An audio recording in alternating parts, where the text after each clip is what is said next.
Tolia had an absolutely outstanding season this year at UCLA. Hit .336 in his sophomore year for the Bruins. 1-2 misses up and away. 2 balls and 2 strikes. .588 slugging percentage for Tolia, who hit 24 doubles and 11 home runs in his sophomore season. Was Pac-12 All-Conference team this year. 2 balls and 2 strikes out of the full windup. Here comes the pitch from Hines. Misses down and in. 3-2. Second season on the Cape. Also spent last summer with Cotuit. Hit 7 home runs for the Kettleers. Big, powerful bat waves a black bat over the plate. The maroon batting gloves for Cotuit gripping the handle. 3-2. Swung on, tap foul off his front leg, and we'll do it again at a full count.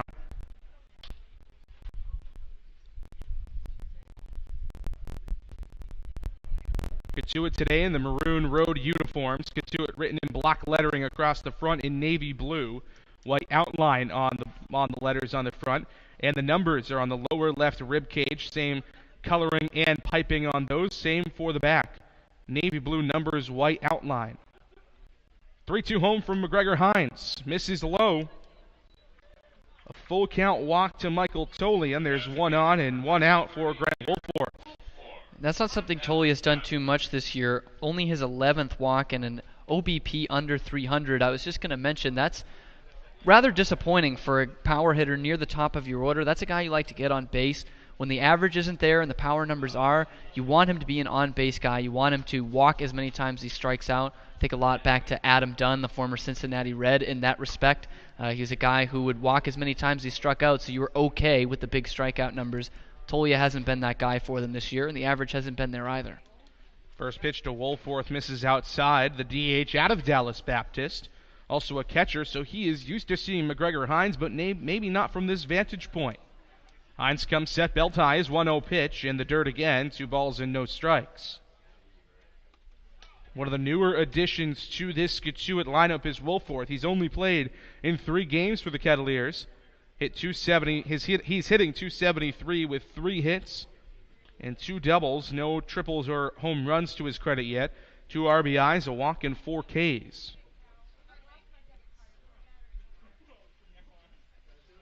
Late season call-up for the Kets. The 2-0 home from McGregor Hines misses outside, goes off the glove of Luke Roscom, and Tolia scampers up to second base. And that's one Roscom has to have. We've been talking all year. He's still getting used to that catching position, but we're over 30 games into the season, and this is not a tough one. A change-up on the outside corner that he just can't catch. He's a little bit crossed up, but you still got to come away with it, and that's pretty much inexcusable on that one for Roscom. Goes out and has a chat with McGregor Hines and now trots back to his position behind home plate. 3 balls and no strikes, 1 out in the top of the first inning. Michael Tolia in scoring position at second for Grant Wolforth. The switch hitter batting left, playing DH tonight for Cotuit. His GBU teammate McGregor Hines comes set, belt high, the 3-0. Right on the outside corner, a called strike, 3-1. And a bit of a fun fact, JD, this is our second time we have seen a Gatemen starter this year have to face off against his battery mate, Mason Fioli. Did it against Thad Phillips back earlier in the year when the Gatemen traveled to Bourne to take on the Braves, and Phillips actually got a hit off him. 3-1, skied high into left field. Jeremy Idens is back on it. Plants himself right underneath it and makes the play for out number 2. So McGregor Hines wins the battle of the GBU Patriots, at least for now. And there are 2 gone, with still a runner in scoring position for Mike Salvatore. Defense for the Gatemen today. Idens out in left field with the superstar with the glove, Skylar Hunter in center. Isaac Collins out in right field today. From third to first across the infield, Austin Shenton, Ryan Kreidler, Oliver Dunn, and Lyle Lockhart. Hines looks back at second base. His first pitch to Salvatore is ripped down the third base side, but foul. Out in front of a high changeup, 0-1. Salvatore, the shortstop out of Florida State. One of the better averages on this team, a .293 average in 19 games with the Cats. The 0-1 home from Hines, swung on and tapped to the left side of the infield. Austin Shenton has problems coming up with it. His throw in time with a nice pick and stretch from Lyle Lockhart, and that will end the top of the first. So Michael Tolia gets on with a walk and advances on a pass ball, but the Cotuit Kettleers can't do anything with him. We're headed to the bottom of the first inning. Scoreless tie between Wareham and Cotuit coming up on the Gatemen Baseball Network.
Bottom of the first inning from Spillane Field. Scoreless tie here on the Gatemen Baseball Network as the Gatemen square off with their West Division rivals, the Cotuit Kettleers. Isaac Collins, the right fielder out of Creighton, will get it started against the right-hander from Duke, Bryce Jarvis. Jarvis, a 5.40 ERA this season for Cotuit, and his first pitch is swung on and driven high and deep to right field, moving back on it and making the catch as his Creighton teammate Will Robertson, one down. Oftentimes you don't get a better pitch to hit than the first one of the outing, and that one was absolutely roped by Isaac Collins and looked like it was going to get for extra bases. Might have had a chance to clear the wall, but just dying down. That's something Oliver Dunn's going to have to do if he wants to get some more regular time in this lineup, find ways on base. And it's not much of a power swing from Dunn. He's just trying to put the ball in play and is able to shoot one the other way and work against that defensive alignment. That's the way to do it if you're Oliver Dunn. Nothing too fancy, just a ground ball single. That's how you get there. So now Austin Shenton, the left-hander out of FIU, strides in. 385 this season in 34 games. 42 hits, 7 doubles, and 2 home runs for him. Jarvis working out of the stretch. The first pitch is a well-located fastball on the outside corner. 0-1 to Shenton.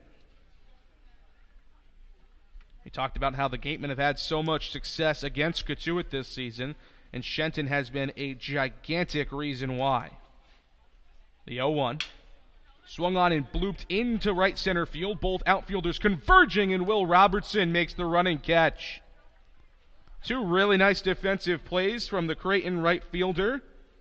There are 2 gone with a runner on for Jeremy Idens. This one is such a tough play for an outfielder out there, Will Robertson, because you got the 2 guys converging. You got to communicate out there, and when you're both running full speed, it's really tough to hear and to talk.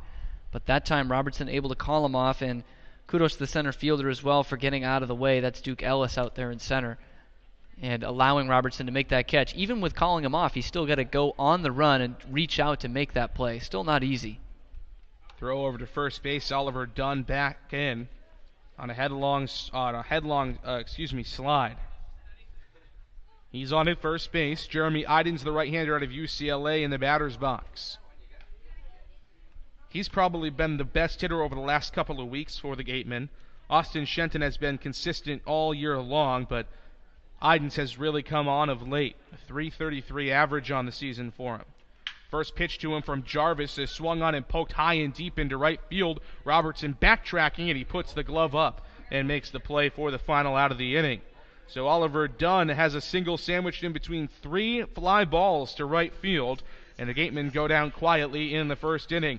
We're headed to the top of the second inning. McGregor Hines back to the mound when we come back on the Gatemen Baseball Network.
First pitch from McGregor Hines to the Cotuit Kettleers is roped into right field, and down for a base hit. Duke Ellis, the center fielder out of Texas. First pitch he sees, pokes it into right.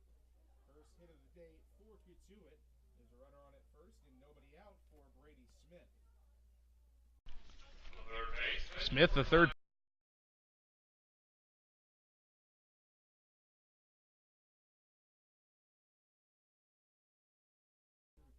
Games with the team.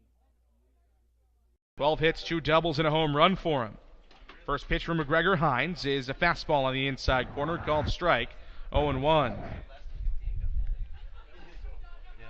Smith out of Florida, a catcher by trade, but has played multiple infield positions for Cotuit this season, including second base once against the Gatemen.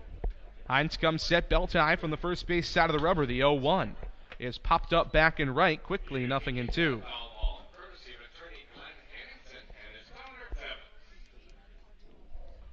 Runner on at first is Duke Ellis, who has good speed on the base paths. He's got 3 steals on the season and only 15 games for Cotuit.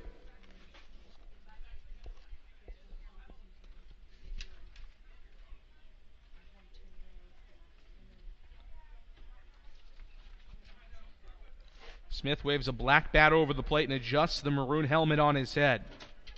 Hines comes set and spins and throws over to first base, but Ellis is back in. Smith out of Niceville, Florida, and TNXL Academy, a baseball-specific high school where he spent just 1 season after transferring from Niceville High School. The 0-2 fouled off back and right. We'll do it again at no balls and 2 strikes.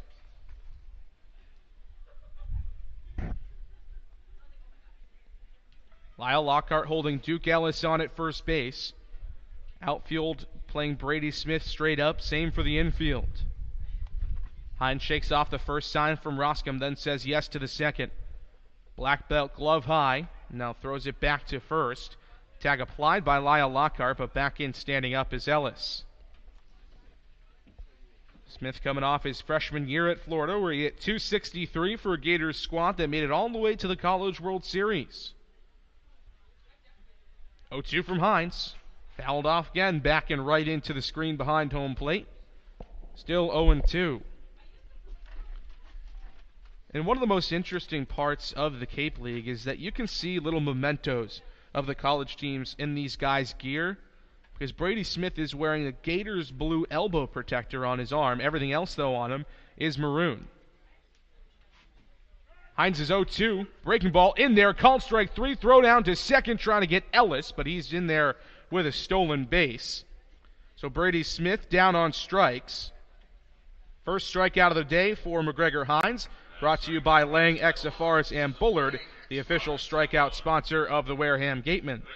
Just an excellent jump by Duke Ellis there at first base, and they still had a chance to get him because it was a firm fastball from McGregor Hines, and not a bad throw down by Luke Roscom, but just a bit too far out of the reach for Oliver Dunn to make a nice swipe tag on him, and just a little bit after he slid in there. Short lead for Duke Ellis at second base. First pitch to the All-Star, Zach Humphreys, in there for a called strike. Breaking ball on the outside corner, 0-1. Humphreys, one of 3 All-Stars for Cotuit, hitting .250 on the season in 25 games. 16 hits, 3 doubles, 2 home runs for him, including one against the Gatemen at Lowell Park a couple of weeks ago. Coming off his freshman season at Texas Christian University, 0-1. Change-up, called strike on the outside corner again, 0-2. Yeah, that game back last week, in the middle of last week, he hit the line shot homer into left field, and it was originally called foul. The umpires had to confer, obviously no instant replay or anything like that, and to see if anyone got a better view, and it was called fair. It looked like it was just to the right of the pole when that happened. That ended up being a difference maker. Gatemen would end up tying 2-2. 0-2 chop foul down the left field side, and we'll do it again. And that was the first time we really saw the tenacity from Cotuit manager Mike Roberts, who coaches third base. He lost his helmet, he lost his mind at the third base umpire that day, but eventually he was right. It was just the way in which he got to that conclusion that was a little funny to watch, I think. Hines comes set, the 0-2 home. Again, chop foul down the third base side. And again, still 0-2. We've certainly seen some fiery managers. We've also seen Chad Gassman thrown out at this ballpark. It's a little weird for us to see because we see Don Sneddon every day. Very composed man. He's not one to be very vocal like that. Even during the protest, he was very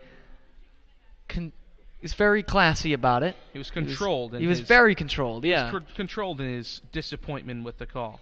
Politely asked if they wanted to see the rule book, everything like that. 0-2 down and away to Humphreys, 1-2. Duke Ellis dancing around there at second base. He's already got a steal today, 4 on the season. Big, tall guy out of the University of Texas. A lot of speed for him, long strides. Not your typical speedster like Skylar Hunter, but still very quick on the base paths. The 0-2 from Hines. Again, chop foul down the left field side, 1-2.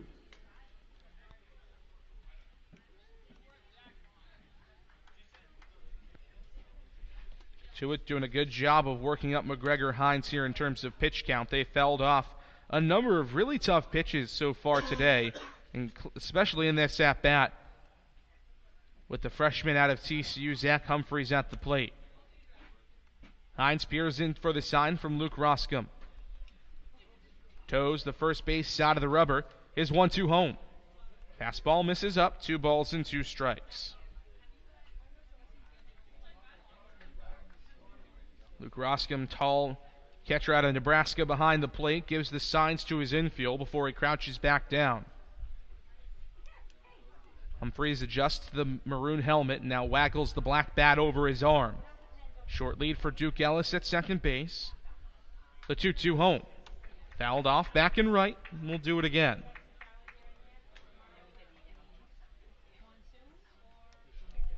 Gatemen 1 point back in second place in the West Division behind the Hyannis Harborhawks, who right now lead at 2-1 over the Falmouth Commodores at Arnie Allen Diamond at Gov Fuller Field. Meanwhile, Cotuit clinging to the final playoff spot in the West, 11 points back of Hyannis in fourth place. Still 2-2. McGregor Hines stares at second base, comes set, the pitch. Waved on and missed. Nice breaking ball on the inside corner. Sets down Zach Humphreys on strikes. Back-to-back strikeouts for McGregor Hines, both of them brought to you by Lang, Exafaris, and Bullard, the official strikeout sponsor of the Gatemen. There's that swing and miss stuff we were talking about. He uses it a lot out of the bullpen in Dallas Baptist. Big strikeout guy, 65 of them in 51 innings for the Patriots this year, showing us why in the early going. So 2 down and a runner at second now for Cotuit. Same situation they were in the last half inning. Pitch home is swung on, slapped to the third base side. Backhand stop by Austin Shenton. Throw across the diamond, gets Peyton Burdick. A nice defensive play to end the second inning. So again, Cotuit gets a runner in scoring position, but cannot bring him around to score. Still a scoreless tie as we head to the bottom of the second on the Gatemen Baseball Network. But first, we have our sideline reporter, Mary Orders, with our beat writer, Ian Becerra, for Get on the Beat. Take it away, Mary. Thanks, guys. So, Ian, it's Hines' first outing for the Gatemen. What have you seen in him so far that you've liked?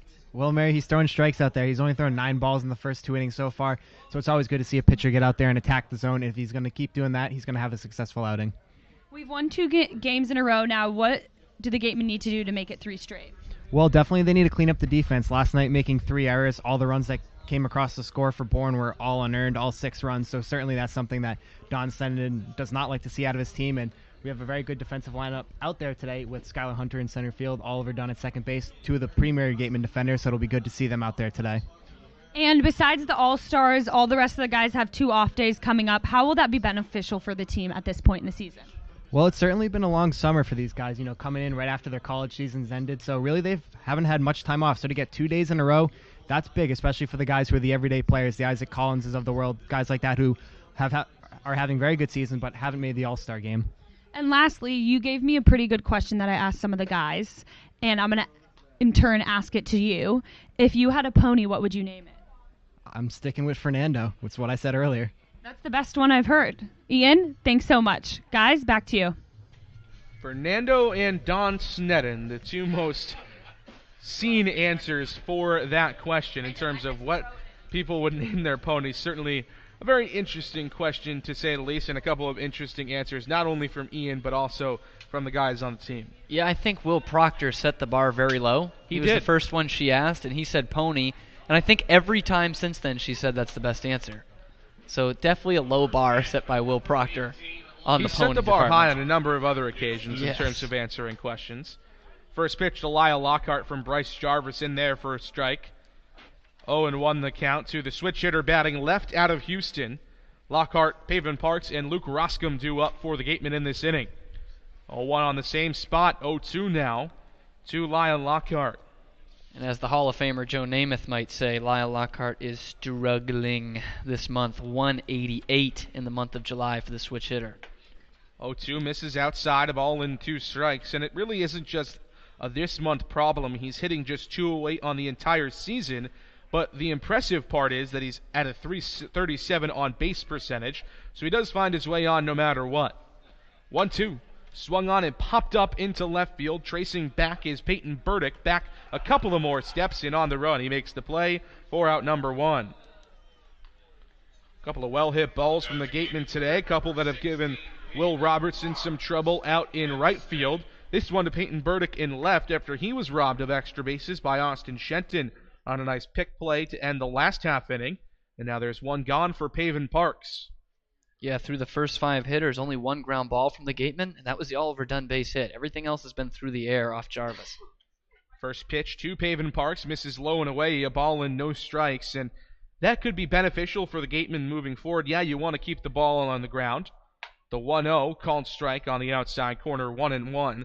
But I think the fact that they're getting it in the air and getting it as far out into the outfield as they are means that the power stroke might be coming back a bit more for this team. 1-1 from Jarvis, clip foul. A ball and 2 strikes. Yeah, fly ball pitchers who don't strike many guys out, they don't usually last too long. Got to keep that thing on the ground if you're not going to blow it past them. Jarvis has looked good so far as 1-2 in the dirt, 2 balls and 2 strikes. He's working very quickly on the mound. And that might be because he's usually a bullpen guy at Duke. And bullpen guys tend to work a little bit more quickly. They're a little bit more amped up when they get into the game. Yeah, you certainly think that's the case, and by the time they come in the late innings, you certainly hope that's the case. For guys who aren't used to pitching with too many guys on base, I think that's a real reason why a a lot of starters get methodical. They want to kind of mess with those runners on, and he's a guy who doesn't usually have to come in with guys on base and doesn't try to work with too many guys on base. His 2-2 missed low, now his 3-2 swung on and missed. High changeup, fools Pavin Parks. There are 2 gone. First strikeout of the day for Bryce Jarvis. Yeah, and like you mentioned, that was a high changeup. It's not where he wanted to place it, and Pavin Parks just couldn't hold up on it. Likes that ball up in the zone. Usually likes it with a fastball, though, and just can't hold up the swing this time. I think he was expecting fastball there when he saw that pitch come out, and that's the beauty of the changeup, is that it looks the fastball coming out of the hand, then it just drops right before it gets to you. First pitch to Luke Roscom, slapped down the right field line, but foul. A little bit too far out in front of another changeup from Jarvis, 0-1. Yeah, you said it. He was actually sitting changeup that time and was too anxious to go after and get it. It's been flat today for Jarvis, and Roscom wanted to take care of it right away. And Roscom's a guy over the past couple of weeks that we think is going to make a big leap in this latter part of the season as the Gatemen make the playoff push. 0-1 to him, misses low, ball and a strike. He's got a lot of power, he just hasn't flashed it quite yet. One of only a couple of Gatemen on this roster without a home run this season, but he had that 3-run double a couple of days ago, 1-1 low, 2-1. That really was the comeback against the Harwich Mariners and allowed the Gatemen to walk it off with a 7-6 win. Jarvis working quickly, is 2-1 home, and at the knees, 2-2. He's a guy who likes hitting at Spillane. Seems like everyone in the Gatemen lineup likes to, but especially Luke Roscom hasn't had too much action at home, but 7 for 14, even 500 here at Spillane Field. 2-2 in the dirt, check swing, no swing from the third base umpire. The count runs full. Roscom out of Nebraska, a down year for him with the Cornhuskers after a very impressive freshman season. 3-2 misses up and away, and he's on with a walk of the 2-out variety. Luke Roscom's average might not be there, and it really has gotten much better, but the on-base percentage is sky high for him at .424 this season. He is a patient hitter, and that's not something you see from a bat as powerful as his typically. Yeah, and that's what will keep you in the lineup. Because you were saying we've been expecting some power to come from him. I think that's because he's been putting together some really good at-bats when he's gotten playing time the last week or two. He's put some good swings on the ball, has hit the ball hard, but has really been waiting for his pitch. And I think that's been the difference for him starting to come alive more with the bat the last week or two. First pitch to Ryan Kreidler, skied out to right center field. Duke Ellis camps out underneath it and makes the catch for the final out of the inning. So again, the Gatemen get one on, but can't push him across any further than first base. We're headed to the top of the third inning, a scoreless tie here on the Gatemen Baseball Network.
Top of the third from Spillane Field in Wareham, Massachusetts. Scoreless tie between the Wareham Gatemen and the Cotuit Kettleers.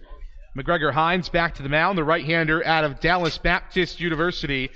And Adam Oviedo, the second baseman out of Texas Christian University, both of them in Texas, will lead off. First pitch from Hines to Oviedo is waved on a miss. Nasty breaking ball down and away. 0-1. Oviedo at 203 on the season, 24 games for the Cotuit Kettleers. Typically a shortstop, but playing second base today with Mike Salvatore. 0-1, chop foul, 0-2. Mike Salvatore playing shortstop today. So Mike Roberts, the manager for Cotuit, feeling a little bit more comfortable with Salvatore at short and Oviedo at second.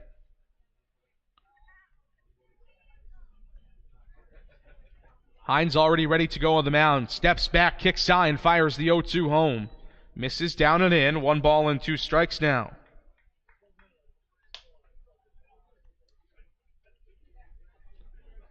Hines has looked great so far. 2 strikeouts for him. He's allowed a base runner in each of the first 2 innings. One on a walk in the first, the other on a single in the second. Both of them have gotten into scoring position, but neither of them have moved from second base. 1-2 inside. Breaking ball just missed, breaking a little bit further in. It's 2 balls and 2 strikes now to Oviedo, who takes a deep breath and steps back in. Much like his teammate Zach Humphreys, coming off his freshman year at TCU. 2-2 home, tap to the right side of the infield. Gloved on a couple of hops by Austin Shenton, high throw, but pulled down by Lyle Lockhart. 1 gone.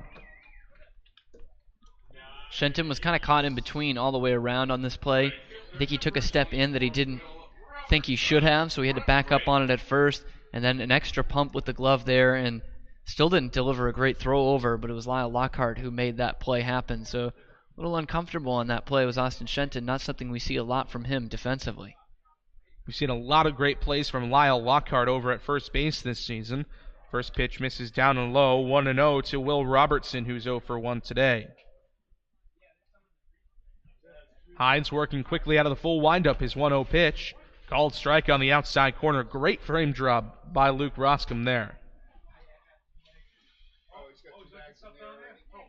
Hines favoring the first base side of the rubber as he works out of the full windup, his 1-1 home. This is down and away, 2 balls and a strike. Robertson, as we mentioned, 0 for 1 today. Grounded out 3 unassisted to Lyle Lockhart to get this game started. College teammates and roommates with Isaac Collins, both playing right field tonight. 2-1, waved on a miss, nasty changeup from Hines, 2-2. And that's been the swing and miss pitch for him tonight, has been that changeup. He's also featured a really nice north to south curveball. Brings the black glove in front of his face, takes a deep breath, kicks and fires the 2-2. Fouled off. Still 2 balls and 2 strikes. Couple of breaking pitches outside that time. As you mentioned, that's been his best stuff today, has been that changeup. I think it's been his best pitch. Interesting to see if he starts to challenge Robertson here and try and sneak a fastball inside. 2-2 the count to him here. The left-hander out of Creighton. Pitch home. Misses downstairs, skipped into the chest protector of Luke Roscom, and the count runs full. Went with the breaking ball again that time. Roscom was set up inside, but they tried to get him to bite on it. Nothing elevated. And Robertson, his numbers are down in terms of what he did at Creighton. Just .252 on the year with Cotuit, but a .333 average for the Blue Jays this year. 3-2, popped up foul back in left, and we'll do it again with a full count. Hit .333 with 17 doubles, 4 triples, and 12 home runs for Creighton this season. First team All-Big East out of Loose Creek, Missouri. 3-2 the count. McGregor Hines shakes off the first sign from Luke Roscom. Now comes home with the full count offering, and it misses inside. Second walk of the day issued by McGregor Hines. 1 on, 1 out for Michael Tolia. And that was that curveball you were talking about, breaking all the way across the plate. I've not seen him feature too much of the heater today, and he's not going to stick with it there, even falling behind to 3-2. He's still sticking with that breaking ball, so something to look for going forward with 2 strikes. That's what he's living with. So a walk to Will Robertson, and the last guy who walked, Michael Tolia, coming to the plate. Both walks coming on full count offerings.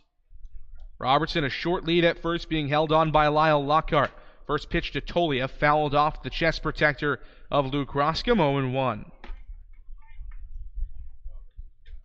Tolia walked and then reached second on a pass ball back in the first inning. And in each of the innings today, in each of the first and second innings, Cotuit has gotten a runner in scoring position at second, but haven't been able to move him over from there. Hines working from the third base side of the rubber is 0-1. Up and away, 1-1 on a I'd say that was a semi-pitch out. Keeping an eye on Will Robertson, who was dancing around at first. Yeah, elevated pitch that's meant to bring Roscom out of his crouch. Nothing too far outside like you would normally see in a pitch out, but definitely letting them know they're keeping an eye on him.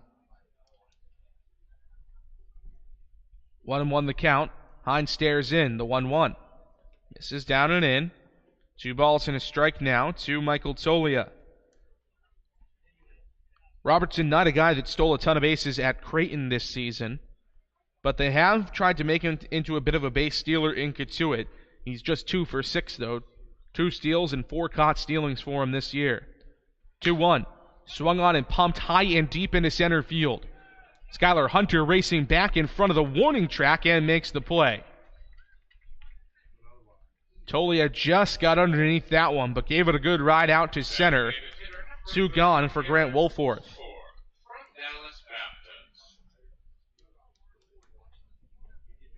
That's what Tolia will do for you. Put a little scare into you every time he comes to the plate, because he can take just about anything out at 6'5" out of Gig Harbor, Washington. So now the switch hitter Wolforth strides in again to face his DBU teammate McGregor Hines. Both heading into their senior seasons at Dallas Baptist next season. First pitch from Hines into Wolforth is swung on and missed on a changeup, 0-1. Not in the same recruiting class, though. McGregor Hines just came off his first season with Dallas Baptist this year after playing at San Jacinto Community College. One of the premier community colleges for baseball in the country. 0-1 misses low, 1-1.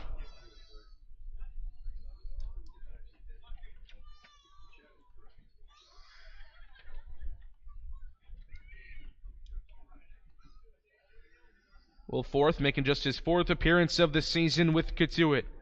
Waves a 2-tone bat over the plate. The 1-1, Robertson off with the pitch, and it's roped foul down the first base side. So the hit and run was on, and it's a ball and 2 strikes.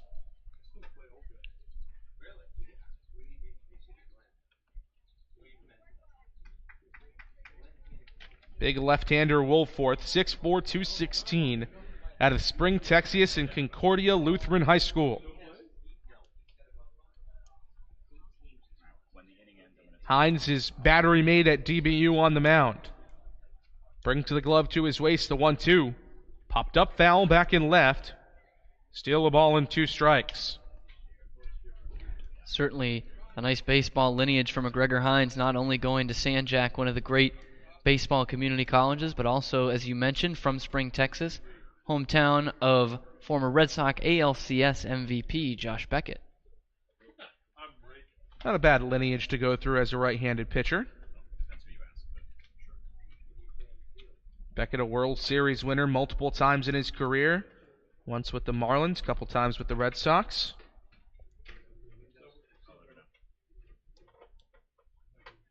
Hines spins and throws over to first base. Snap tag from Lyle Lockhart. Not in time as Robertson is back in headlong. Top of the 3rd inning from Spillane Field. Still a scoreless tie between these West Division rivals. Battle of the DBU Patriots. On the mound, McGregor Hines. In the batter's box, Garrett Wolforth. 1-2 outside. 2 balls and 2 strikes.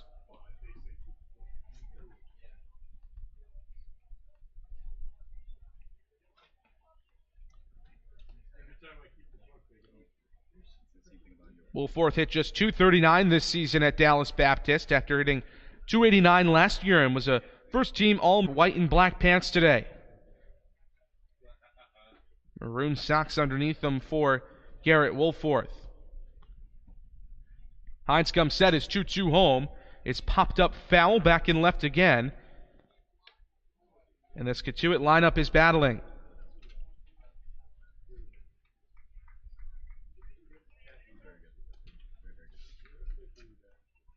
Hines has allowed one base runner in each of the first 3 innings, but hasn't allowed him to move past second base in any of them.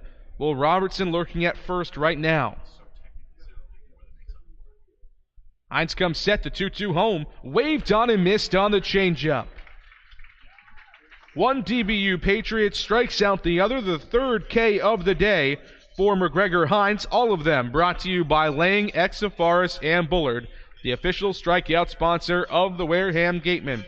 We're locked in a pitcher's duel from Spillane Field. We're headed to the bottom of the third. Still a scoreless tie here on the Gatemen Baseball Network. And when we come back from this break, we'll have a Cape League update from our host today, Henrique Demore. That's when we come back on the Gatemen Baseball Network.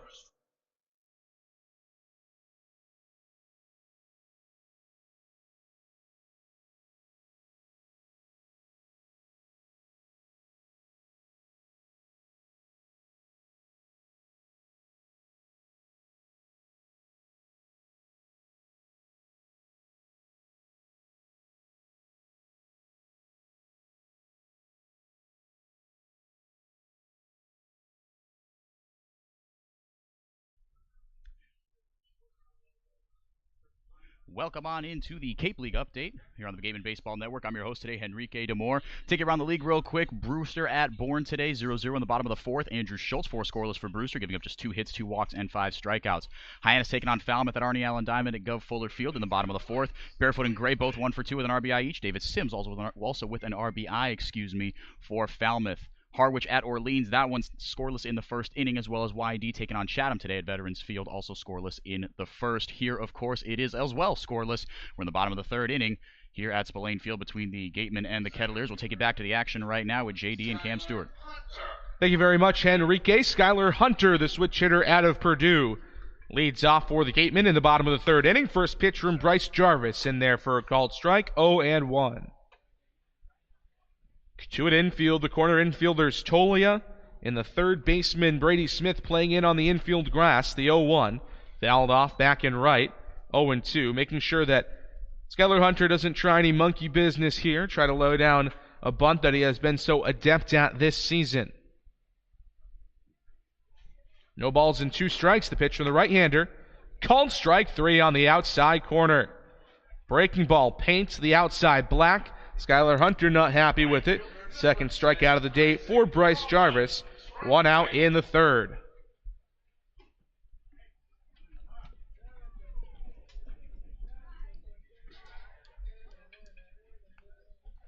Back to the top of the order for the Gatemen. Isaac Collins, the switch hitter, batting left from Creighton, strides in. First pitch from Jarvis to Collins is fisted over the head of the third baseman, Brady Smith. It falls in front of the left fielder for a base hit. Big turnaround first for Collins, but he scampers back. A single for Collins. Second hit of the day for the Gatemen. 1 on, 1 out in the 3rd inning. And sometimes a bit of indecision can be a good thing. Brady Smith at third base was still playing in. He was playing the bunt for Hunter, playing inside on the grass for the left-handed hitter in Isaac Collins, and he just bit of an excuse-me swing on it, but has enough power on the inner half of the plate that he's able to loop it over Brady Smith's head and into left field for the hit. Put some speed on the base paths now for a Gatemen offense that is only, much like Cotuit, only has gotten 1 runner on in each of the first 2 innings and 1 here in the 3rd.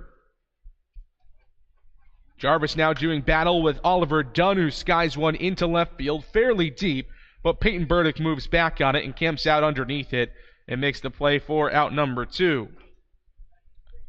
Jarvis working quickly on the mound, and the Gatemen are allowing him to keep up with that pace by swinging a lot of first pitches in this game.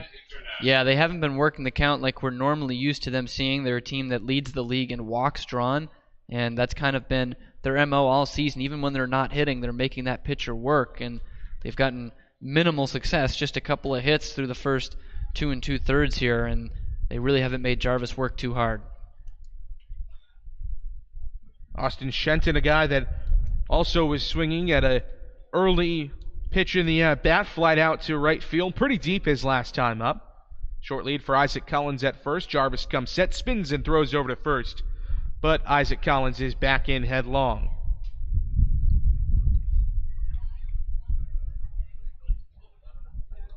Shenton, the team leader in average at .385 on the season coming into this game.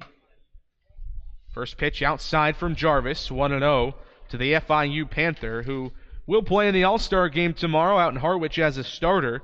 3 starters for the Gatemen will head out to White House Field tomorrow in the field. Austin Shenton, Jeremy Idens, and Sahid Valenzuela. Tall, lanky right-hander Jarvis fires the 1-0 home. It misses outside, 2-0.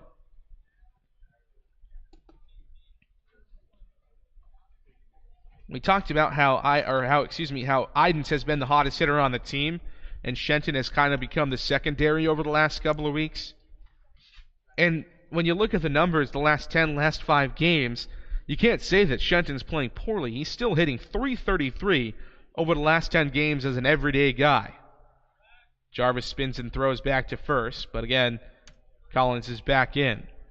He's hitting .333. That number just seems a little low to us because of how well he was hitting at the beginning of the season. It was almost as if 400 was the benchmark.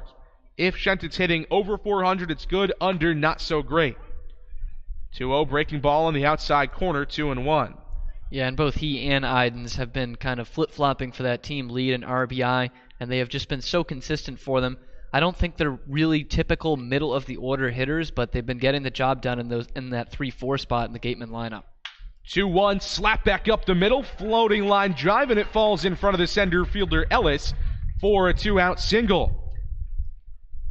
I could be able to hit a single much harder than Austin Shenton did right here. This one, a bit of a meatball in there from Jarvis right down the middle, and he sends it right back where it came from. Loud crack off the bat, and that's pure Austin Shenton right there. So for the first time today, for either team that is, the Gatemen have runners on the base paths at the same time. 2 of them, one runner at first in Austin Shenton, the other Isaac Collins at second base with another good hitter in Jeremy Idens coming to the plate. Idens 0 for 1 with a fly out to right field. Jarvis comes set, the first pitch to the UCLA Bruin, in there for a called strike, 0-1.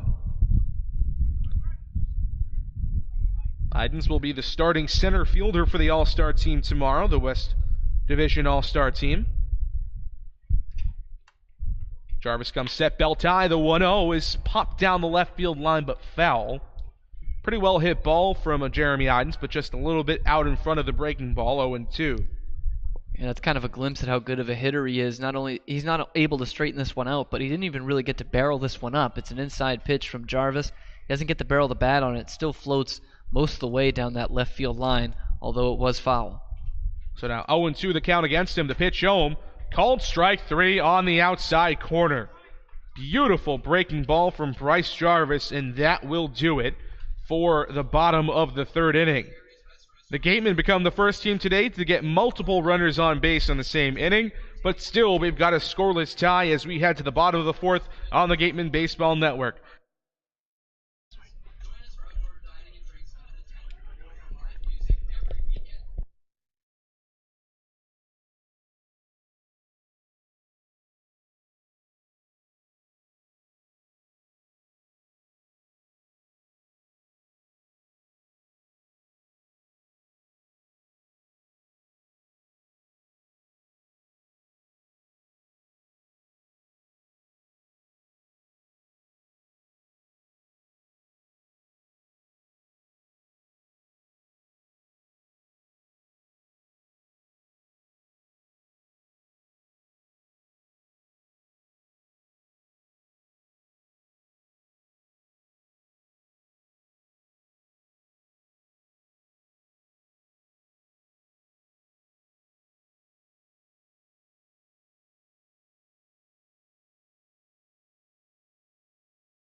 Top of the fourth inning from Spillane Field, a scoreless tie between the Wareham Gatemen and the Cotuit Kettleers, and a new pitcher on the mound for the Gatemen. The right-hander Zach Hart out of Franklin Pierce. The day is done for McGregor Hines. He goes 3 scoreless innings, allowing just 1 hit.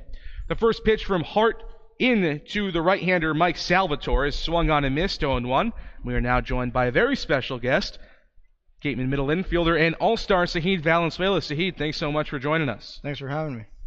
The 0-1 is slapped right back up the middle. Ryan Kreidler on a couple of hops. Sidearm throw in time for out number 1. You're going to be starting in the All-Star game tomorrow. Big moment for you. Came in kind of late toward the middle part of the first part of the season after you guys at Cal State Fullerton went to the Super Regional. How were you able to make the transition and have such a great start to the Cape League season?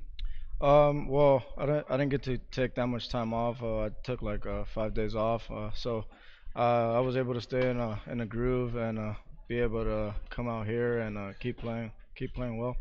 First pitch breaking ball from Zach Hart misses inside 1-0, and he's already ready to go on the mound with the second pitch of the inning. Misses outside, 2 balls and no strikes.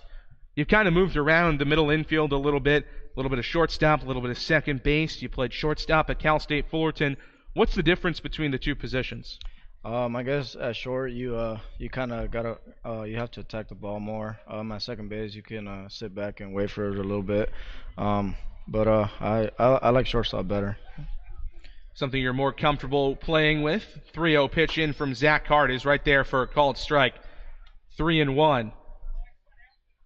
What are your expectations for tomorrow? You're obviously going to get the start. You've had an excellent start to the season. You're going to be the starting shortstop on the West Division All-Star team tomorrow. What are you looking to do? I'm just trying to go out there and have fun and enjoy this special day, and hopefully we get a win. And how has it been working with some of the other middle infielders on this team? Think of guys like Ryan Kreidler, Oliver Dunn, even Isaac Collins, who has been transitioned into an outfield role, but you've played with him. I get to learn from all of them. They're all really good infielders. So we kind of all if we have any tips for each other, we help each other out. But it's awesome getting to play with guys from different schools all over the country. First pitch to Brady Smith, waved on and missed. Sahid Valenzuela, our guest here in the top of the fourth inning. No score from Spillane Field. What are some tips maybe that you've learned from them, or some in wisdom that you've tried to impart on them as you guys have kind of become teammates and close friends over the last couple of weeks? Me and Ryan Kreidler, we kind of have a good connection up there, up the middle. So just different things.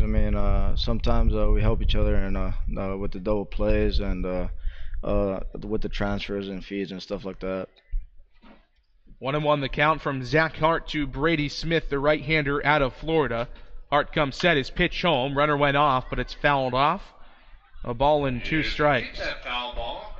You're a switch hitter, and typically when you think of traditional switch hitters, the Mark Teixeira, the Jim Tomies of the world, they kind of have a side of the plate that they're a little bit better at. But this season, one of the most remarkable things you have done in maintaining your .385 batting average is the fact that you can hit from both sides of the plate pretty much the exact same.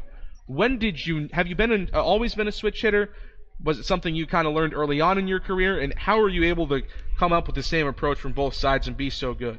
I was a switch hitter since I was like 6 years old. My dad, we would practice both righty and lefty since I was young. Even at games, since there wasn't many lefty pitchers, I would go up there. First at bat I would hit righty, next at bat lefty, next at bat righty. So I would just switch off back and forth every single at bat to be able to keep on practicing. So I think that's what helped me. The numbers don't say that you have a preference, but do you like to hit from one side of the plate a little bit better than the other? I would say I'm more comfortable left-handed right now, but I have more power right-handed, I think. Hit a couple of home runs this season. You didn't have any this year at Cal State Fullerton. Where's the power stroke come from this year on the Cape? I don't know. I guess I've gotten a hold of a couple balls, put good swings on, and I hit one my freshman year at Fullerton. So 2-2 is bounced to the right side of the infield. Oliver Dunn had to wait on it, and he can't make the play over to first base. Looking at that from a middle infielder's perspective, how would you have played that ball? Did Dunn play it the way you would have? And how tough of a play is that to make? That's a tough play right there because you're in double play, and guy on second base is a pretty quick runner. So, yeah, that's either a ball you attack or you wait back on. So it's a tough play. So, runners at first and second now for Cotuit. One out, top of the fourth inning. This ball goes off the glove of Luke Roscom, and both runners move up 90 feet, and now both of them are in scoring position for Zach Humphreys,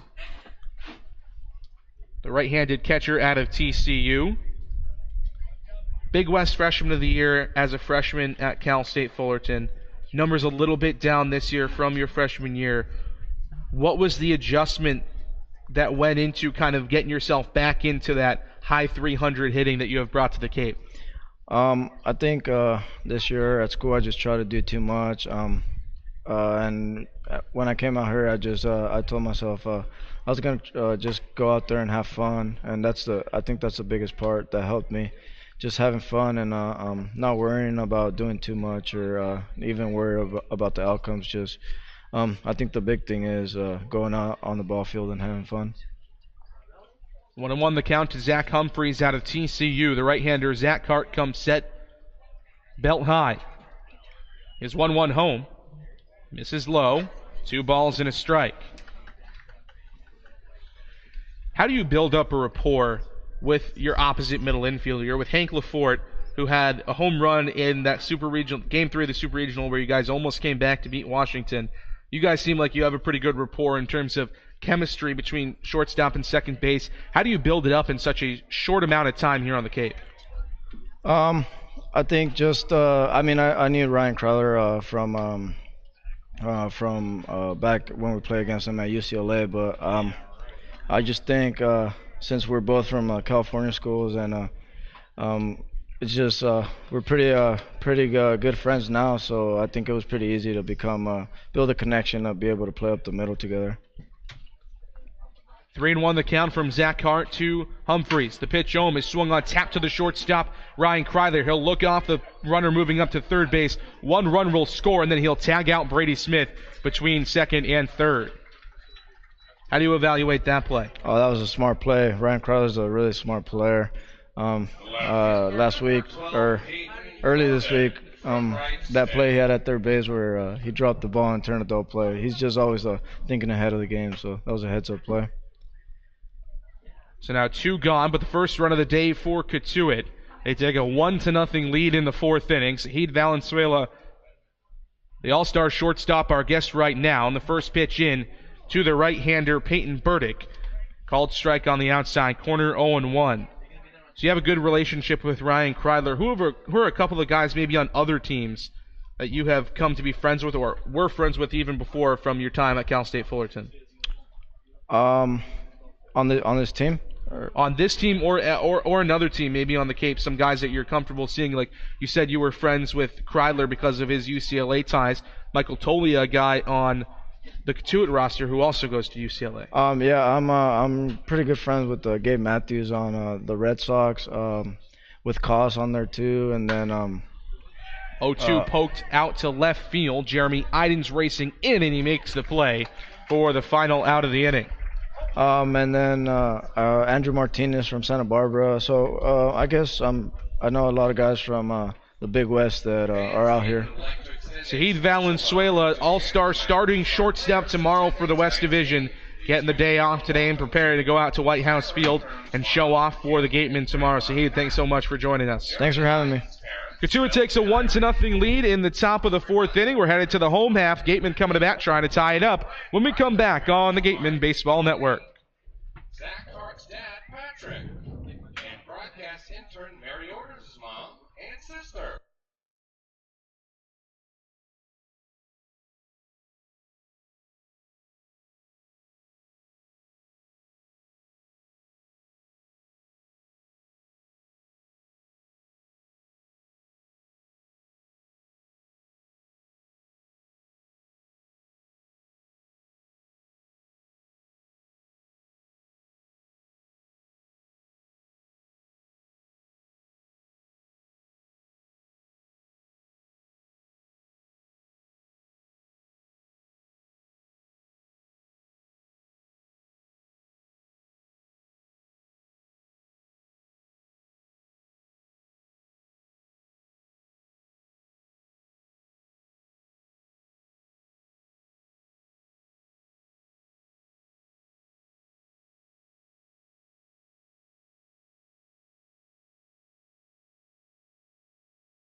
Bottom of the fourth from Spillane Field, 1-0, the Cotuit lead. We want to thank Sahid Valenzuela one more time for coming on with us in the top half of that inning. Zach Hart allowed the earned run in that inning for the Gatemen.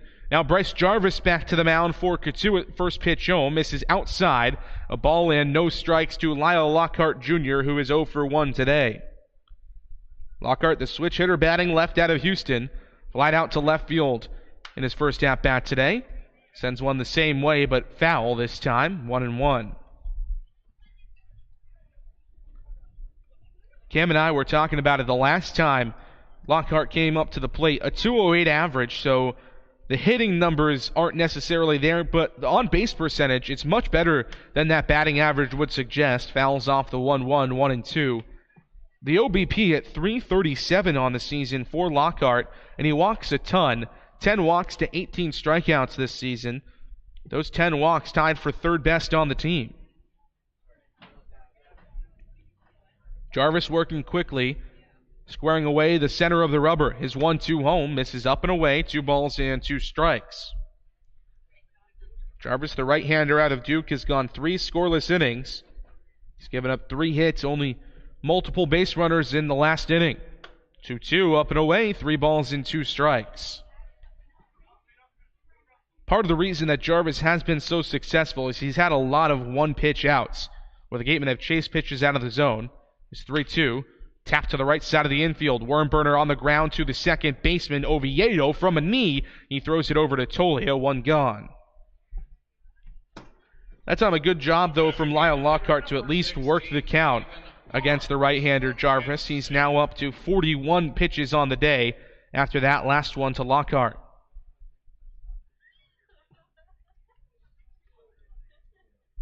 One up, one down for the Gatemen in the inning. Paven Parks, the DH out of Kent State, strides in from the left side. The first pitch from Jarvis misses over the belt, 1-0.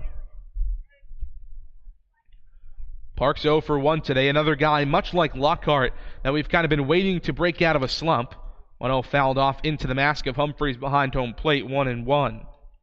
Hitting just .203 on the season in 19 games. He's got 4 doubles and a home run to his credit, but much like Lockhart, the on-base percentage is much better than the average would dictate at .313. 1-1 pitch, waved on and missed on the outside corner, 1-2.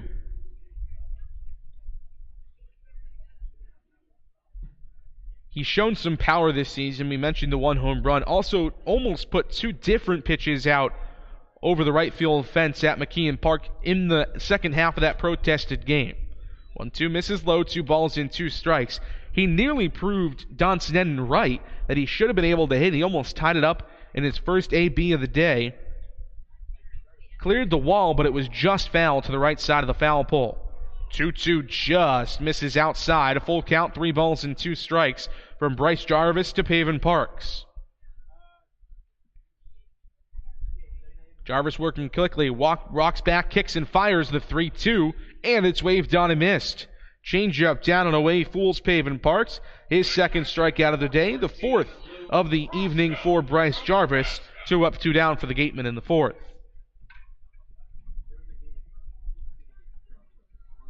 Luke Roscom, one of 4 Gatemen to reach in this game. The left-handed hitting catcher out of Nebraska walked in his first AB back in the second inning.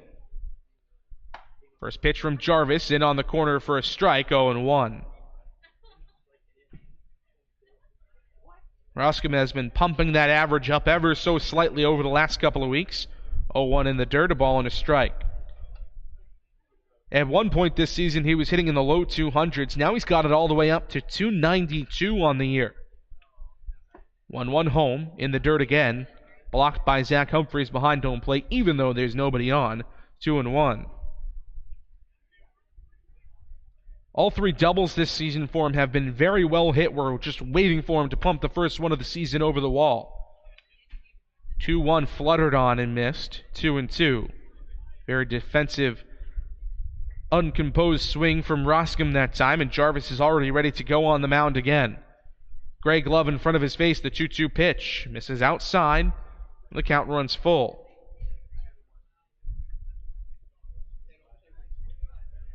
Roscom, the tan bat in a tall stance, elbow high over the plate. 3-2 check swing. Did he go? He did not. And he's on with his second walk of the day. The second one coming with 2 outs. So the Gatemen are in business now with Ryan Kreidler coming to the plate. Last time he was at the dish, gave one a ride out to center field. But the left-handed center fielder, Duke Ellis, was able to race back and make the play out in center. Kreidler, 6'4" out of UCLA. Sitting .240 on the season in 22 games for the Gatemen. First pitch to him, rocketed down the left field line, 0-1. When we were talking with Saheed Valenzuela in the last half inning, he said that he's been very impressed with what Ryan Kreidler has done. He's been moved between third base and shortstop a lot over the season. And that's really what happened to him at UCLA as well. Right-hander Jarvis comes set, the 0-1. A breaking ball, called strike on the outside corner, 0-2. Kreidler started the season with the Bruins at shortstop. Struggled a little bit, made a couple of errors early on in the season, and then was moved over to third and had a fantastic rest of the season defensively for UCLA. 0-2 misses low, a ball and 2 strikes. Kreidler, the right-handed bat out of Davis, California, up in the northern part of the state. Short lead for Luke Roscom at first, the 1-2. Good stop behind home plate from Zach Humphreys as the breaking ball broke way far out of the zone and into the left-handed batter's box. Roscom stays put at first. 2 balls and 2 strikes. Kreidler played in the Northwoods League last season, making the jump to the Cape Cod League this year. 2-2 in the dirt, and the count runs full. Played in the Northwoods League with Mankato last year. A .256 average with a home run, 13 doubles, and 21 RBIs. He's also got a home run this season with the Gatemen here at Spillane Field. 3-2 over the head of Michael Tolia into right field. Roscom chugging around second. He'll move up to third on a 2-out single from Ryan Kreidler. There are runners at the corners with 2 outs for Skylar Hunter. Center fielder number 51, Skylar Hunter. So back-to-back base runners reach for the Gatemen with 2 outs in the bottom of the 4th against Bryce Jarvis. His longest outing of this season was against the Gatemen the last time these two teams met at Spillane Field. Went 3 2/3 innings. That's what he's through right now, with Skylar Hunter coming to the plate. Switch hitter batting left. First pitch misses up and away, 1-0. 4 batters have come to the plate in this inning against Jarvis, and all of them have gone 2 full counts. Pitch count all the way up at 60 now for the right-hander out of Duke. And the pitching coach out to the mound for the Cotuit Kettleers.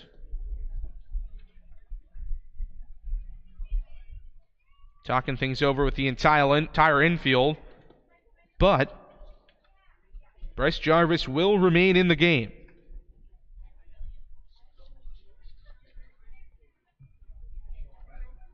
So 1-0 the count to Skylar Hunter. Runners at the corners.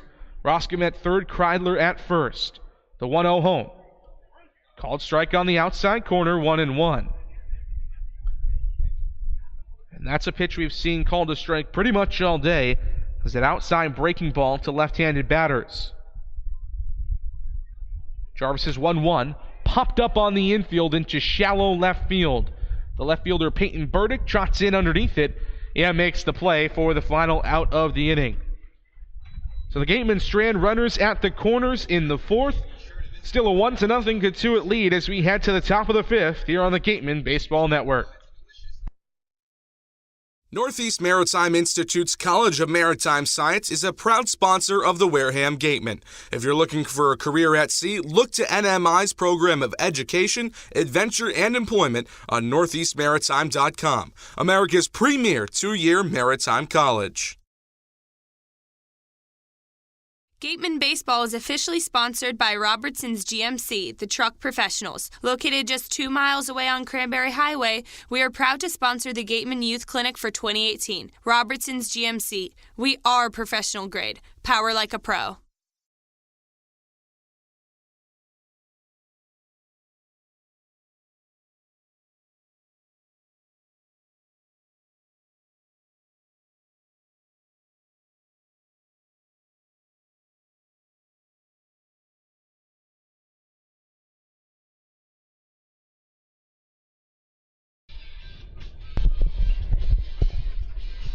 Top of the fifth from Spillane Field. Zach Hart back to the mound for the Gatemen.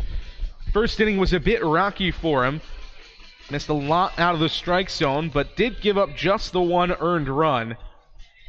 That's what has Cotuit at a 1-0 lead. Cam Stewart back with me, JD Rachi, here on the Gatemen Baseball Network. Hart back to the mound, and now Luke Roscom will trot out. He was on base on a third in the last inning as a batter, so he had to take some time to put the gear back on, but that was definitely the Gatemen's best opportunity so far in this game. They just couldn't push a runner across, Cam. Yeah, and still early on in this game yet, still a lot to play, but the Gatemen have missed a key opportunity here with the Kettleers today. We talked about it earlier.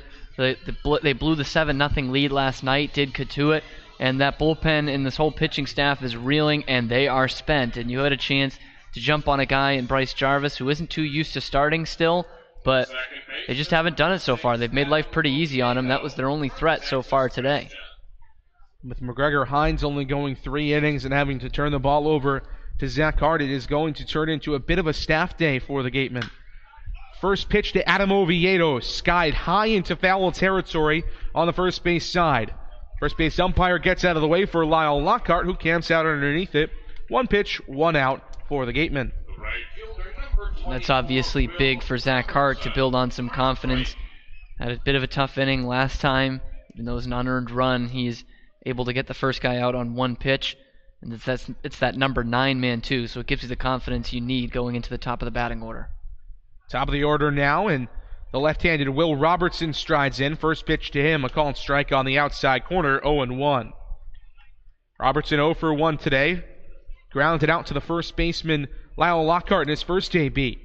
0-1, waved on a missed on the outside corner, 0-2. In his second plate appearance, he walked and was the only base runner of the third inning against McGregor Hines. Hard out of the full windup is 0-2, popped up onto the the outfield grass on the left side. Now trotting back in onto the stone dust here at Spillane is Ryan Kreidler, and he camps out underneath it to make the play for out number 2. 2 batters and 2 pieces of weak contact there from Zach Hart. Both times guys getting under it and getting fly balls. That obviously, if you've got your great stuff, you want to be known as a ground ball pitcher, but that can work just the opposite. If it's a pop-up, you know that you've got hitters still off balance. And there are pitchers who are known as fly ball pitchers. First pitch to Michael Tolia is in there for a strike, 0-1.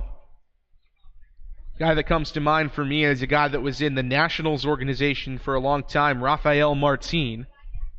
0-1. Chop to the right side of the infield. 3 hops into the glove of Oliver Dunn. And a sidearm throw to first in time. 3 up, 3 down for Cotuit in the 5th. Stellar inning from Zach Hart on the mound, and now the bats have to come alive for the Gatemen. They trail it 1-0 here on the Gatemen Baseball Network. Shop from home year-round on Gatemen.org. You can customize your Gatemen gear from any device, anywhere. We offer a large selection of apparel and unique gifts 24/7, 365. Hard to find sizes, colors, and styles. Youth Clinic registration is also available. Visit us today and remember us for holiday gifts at Gatemen.org. Cape Cod Healthcare is the leading provider of healthcare services for residents and visitors of Cape Cod, with 2 acute care hospitals and more than 450 physicians. For more information, please visit capecodhealth.org. Cape Cod Healthcare, expert physicians, quality hospitals, superior care.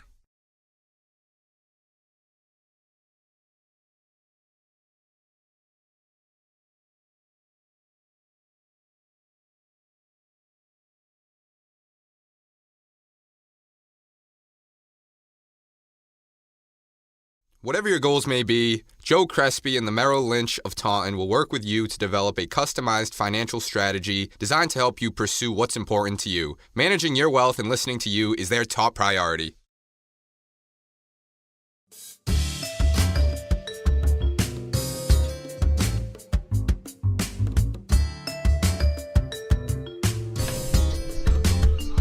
Bottom of the fifth inning from Spillane Field, 1-0, the Cotuit Kettleers lead. And for a guy that we weren't sure was even going to go 3 innings, Bryce Jarvis has been moving right along. He is through 4 scoreless as we head to the fifth. 4 innings, 4 hits, and 4 Ks for him against a pretty potent Gatemen lineup. One guy that has been able to figure him out, though, is Isaac Collins. Switch hitter from Creighton will lead it off. He's 1 for 2 today with a single. Tall, lanky right-hander Jarvis kicks and fires the first pitch of the inning, and it misses up above the belt, 1-0. And this is such a huge pick-me-up for this Cotuit pitching staff. Going into the All-Star game tomorrow, a lot of guys will get their rest, as now going into the fifth inning is Jarvis, and hasn't had to deal with too much trouble, as only 2 Gatemen have gotten into scoring position today. 1-0 changeup on the outside corner, 1-1. Collins was one of those Gatemen in scoring position. He reached second back in the third inning after singling, and then a single from Austin Shenton moved him there. 1-1 from Jarvis. This is down and away, 2-1. Collins, a guy that could easily be playing in the All-Star game tomorrow, but is not. One of the snubs, I guess you could say, at $2.99 coming into this game today. 2-1 to the left side of the infield. Backhand pick has to come around onto the shortstop, and he will not even throw it over. Salvatore was able to come around on it, but Isaac Collins up to first with an infield single, his second hit of the day. Certainly proving that all-star case, just a shade under 300 going into the day. Now 2 singles, one of them sharply hit off the inside of the bat. It was kind of jammed on that one that he looped over the third baseman, but it was coming off hard, and this one, just nothing the shortstop could do about that. Had a long waves playing up the middle on Collins, had to range all the way over to his right. First pitch to Oliver Dunn, fouled away, 0-1.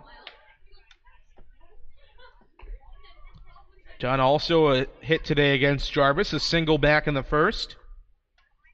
Into that same spot on the left side of the infield through the 5.5 hole. Left-hander out of Utah. Spin and throw back over from Jarvis. Collins back in, standing up. Dunn coming into the day at just 111, but over the last couple of appearances he's made, even though they've been sporadic, 0-1 popped up down the left field line, drifting into foul territory. The third baseman gives it chase, but Brady Smith runs out of room down that left field side. We've seen a little bit more of power come off the bat of Oliver Dunn. An RBI triple in his last big appearance against Hyannis. Had a really nice day that day with 2 hits for him, and he was our player of the game. So it is starting to come around for him as the appearances become slightly more frequent as the season moves on. Yeah, he's starting to put together some better at-bats. And as I mentioned earlier, waiting for that pitch. So many guys have done that so well for the Gatemen, and that wasn't something Oliver Dunn did too well through the first month or so of the season, but starting to come around with it right now. Jarvis comes set as 0-2 home to Dunn, is low and away, 1-2. 2 really speedy guys at the top of this Gatemen lineup, in Isaac Collins and Oliver Dunn. And then with your 2 best hitters in Austin Shenton and Jeremy Idens due up next, if you can get both these guys on, you are in business with the speed on the base paths. 1-2 chop foul toward the Gatemen dugout. Off the screen, protecting the players out there. Saheed Valenzuela goofing off.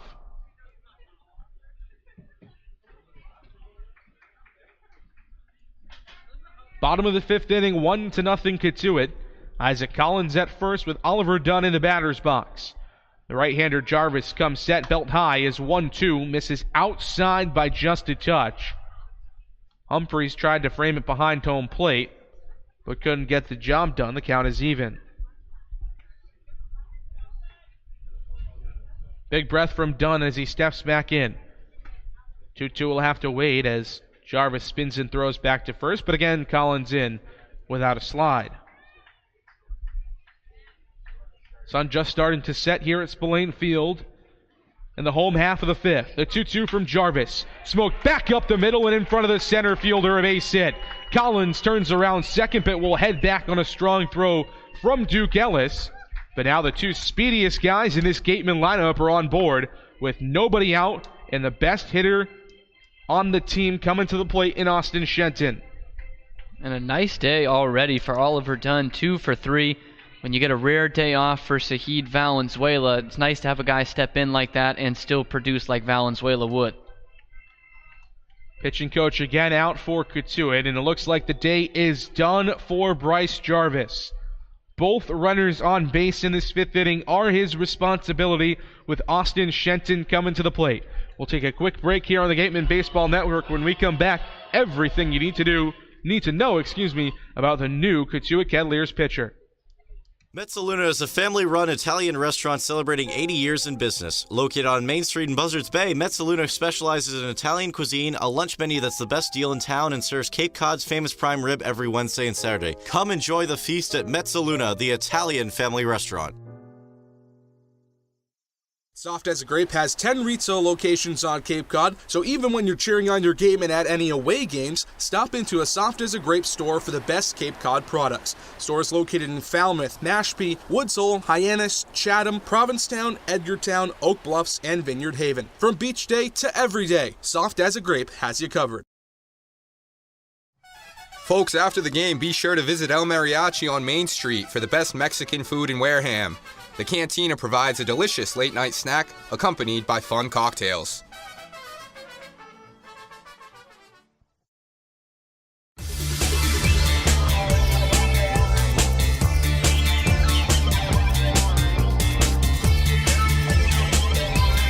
Left-hander Zane Collins out of right state into the game for the Cotuit Kettleers. Nobody out in the bottom of the fifth inning, and he will have runners at first and second after Bryce Jarvis, who was great through 4 innings, has fallen apart a bit here in the fifth, allowing singles to both Isaac Collins and Oliver Dunn. Zane this season, a 4.86 ERA in 8 games with 3 starts. He's gone 20 in the third innings, 15 strikeouts to 11 walks, and 17 hits allowed. He's also pitched a couple of times against the Gatemen this year. Started the first game of the season that Cotuit and the Gatemen played, a 4-2 win for Wareham in that one. But he hasn't given up an earned run against the Gatemen. 6 innings, 2 hits, no runs, 3 walks, and 4 Ks. He has been excellent against Wareham this year. Yeah, and you obviously think they bring him in first and foremost with the lefty Austin Shenton coming up and then Jeremy Idens behind him. Little do they know, these guys feast on lefties. Shenton just a hair under 400 against Southpaws this year, and Idens well over 400. So, Gatemen, if you're going to get your first runs off of Zane Collins, charged to him or otherwise, these are the guys you want at the plate. You mentioned Shenton, just a hair under 400 on the season against left-handers. 378 against the Southpaws. 3 doubles and 6 RBIs for him. He'll bat now with runners at first and second. Isaac Collins at second and Oliver Dunn at first, both with great speed on the base paths. Lefty Shenton is 1 for 2 today. Flied out to deep right field in the first inning and then singled up the middle in the third.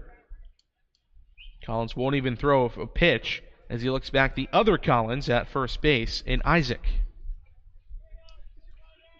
So the day is done for Bryce Jarvis. He goes 4+ and gives up 6 hits on the day. We cannot tell you how many runs he'll give up because the runners at first and second are his responsibility. First pitch to Austin Shenton, down and in on a breaking ball, 1-0.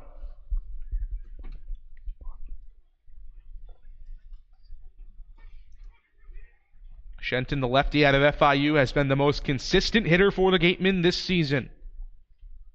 1-0. Slap foul down the right field line, 1-1. And even though it is the 5th inning, this seems like a big moment for the Gatemen.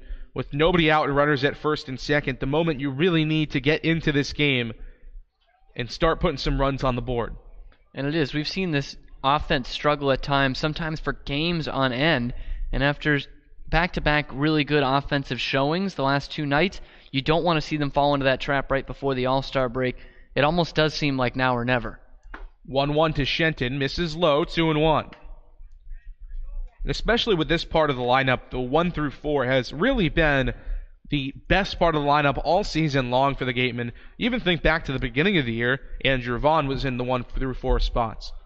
Bryant Packard was in the 1 through 4 spots. It's really been the top of the order that has been so crucial to the Gatemen's success this year. 2-1, swung on and poked into center field. Ellis takes a step or two in and now takes 2 back. Isaac Collins thought about tagging from second, but will head back. So an unproductive out for Austin Shenton, but only 1 gone in the inning for Jeremy Idens. Yeah, and Collins wisely staying at second base. Right there, it was pretty shallow anyway, but Duke Ellis showed off a pretty good arm in that throw to Brady Smith at third. So good job by him staying at second base. We haven't really seen too much silly base running all year from the Gatemen. I know that's weird to say after that horrific rundown last night that ended up in a double play, but they've been pretty smart. First pitch to Jeremy Idens on the ground to the third baseman Smith. On to second for 1. On to first, not in time. So a fielder's choice on the 5-4 putout. There are runners at the corners with 2 outs for Lyle Lockhart. From Houston.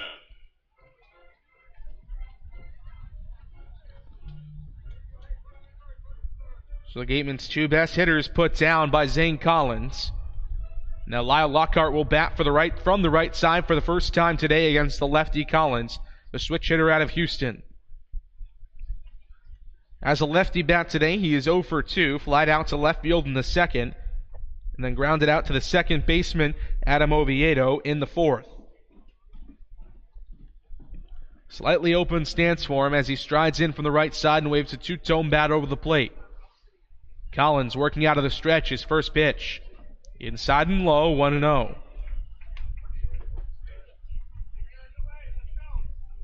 Bottom of the 5th inning, 1-0 Cotuit with the Gatemen threatening to tie it up. 2 outs and the 1-0 pitch from Collins to Lockhart. Fly foul down the right field line, 1-1.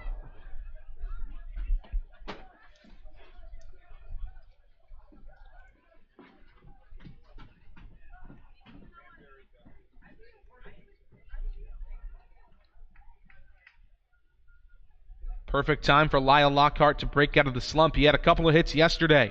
1-1 over the head of Adam Oviedo at second and into right field. Isaac Collins scores from third. Jeremy Idens from first to third on an RBI single from Lyle Lockhart. And this game is tied. It's 1-1 in the bottom of the 5th. That is a very good sign for the Gatemen. We talked about that those 3-4 hitters, how good they've been all year. They come up with 2 men on and nobody out, and they both record outs. One by Idens moves the runner up, and then it falls to Lyle Lockhart, who has really struggled this year and especially this month. And he comes through from the right side of the plate, which is by far his weaker side, and shoots one into the opposite field, a real hard hit ball off a good pitcher in Zane Collins to bring in that tying run. So Lyle Lockhart, who's been in a bit of a slump, breaks out of it slightly here. Now Paven Parks, another guy who has been in a similar downslide, will try to get it going. Still runners at the corners for him. First pitch is fouled off back and left, 0-1. Jeremy Idens at third. Lyle Lockhart Jr. at first for the Gatemen. Tie ball game in the bottom of the 5th inning. It's 1-1 from Spillane Field. Parks 0 for 2 on the day. Struck out swinging back in the second and in the fourth against Bryce Jarvis. 0-1 from the left-hander Zane Collins is in there for a strike. 0-2.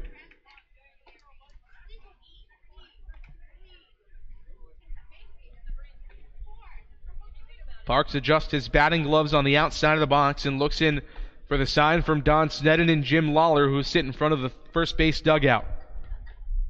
Collins working from the extreme first base side. His 0-2 will wait as he checks on Lyle Lockhart at first, who had a very slim lead.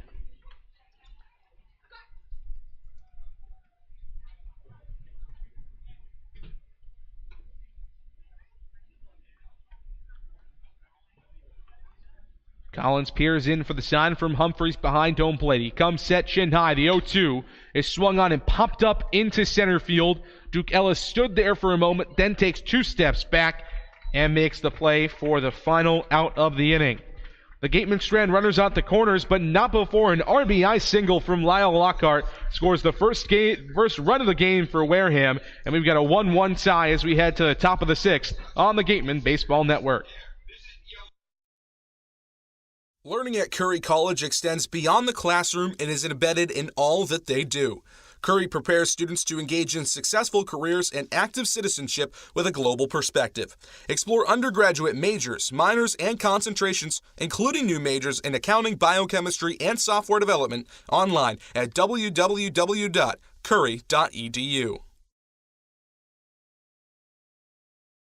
Get Gatemen gear. Check out the latest styles and colors of your favorite Gatemen apparel. Also in stock, a large selection of Cape League items, including tickets to the All-Star Game. Test your pitching speed and pick up a souvenir ball, all at our merchandise booth. Since 1950, Morse Insurance has consistently offered the best insurance at competitive rates to generations of clients in southern Massachusetts. If you're frustrated with paying for what essentially feels like just a piece of paper, it's time for you to check out the one-of-a-kind client experience that only Morse Insurance can deliver.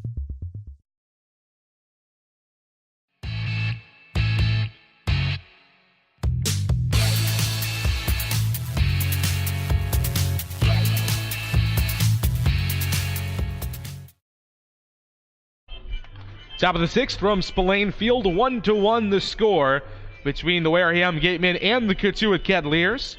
Zach Hart back to the mound for his third inning of work. The first batter he'll face is Garrett Wolforth, the DH out of Dallas Baptist. Wolforth 0 for 2 today. First two at-bats against his Dallas Baptist teammate McGregor Hines. First at-bat from Zach Hart gets started with a breaking ball that misses outside, 1-0.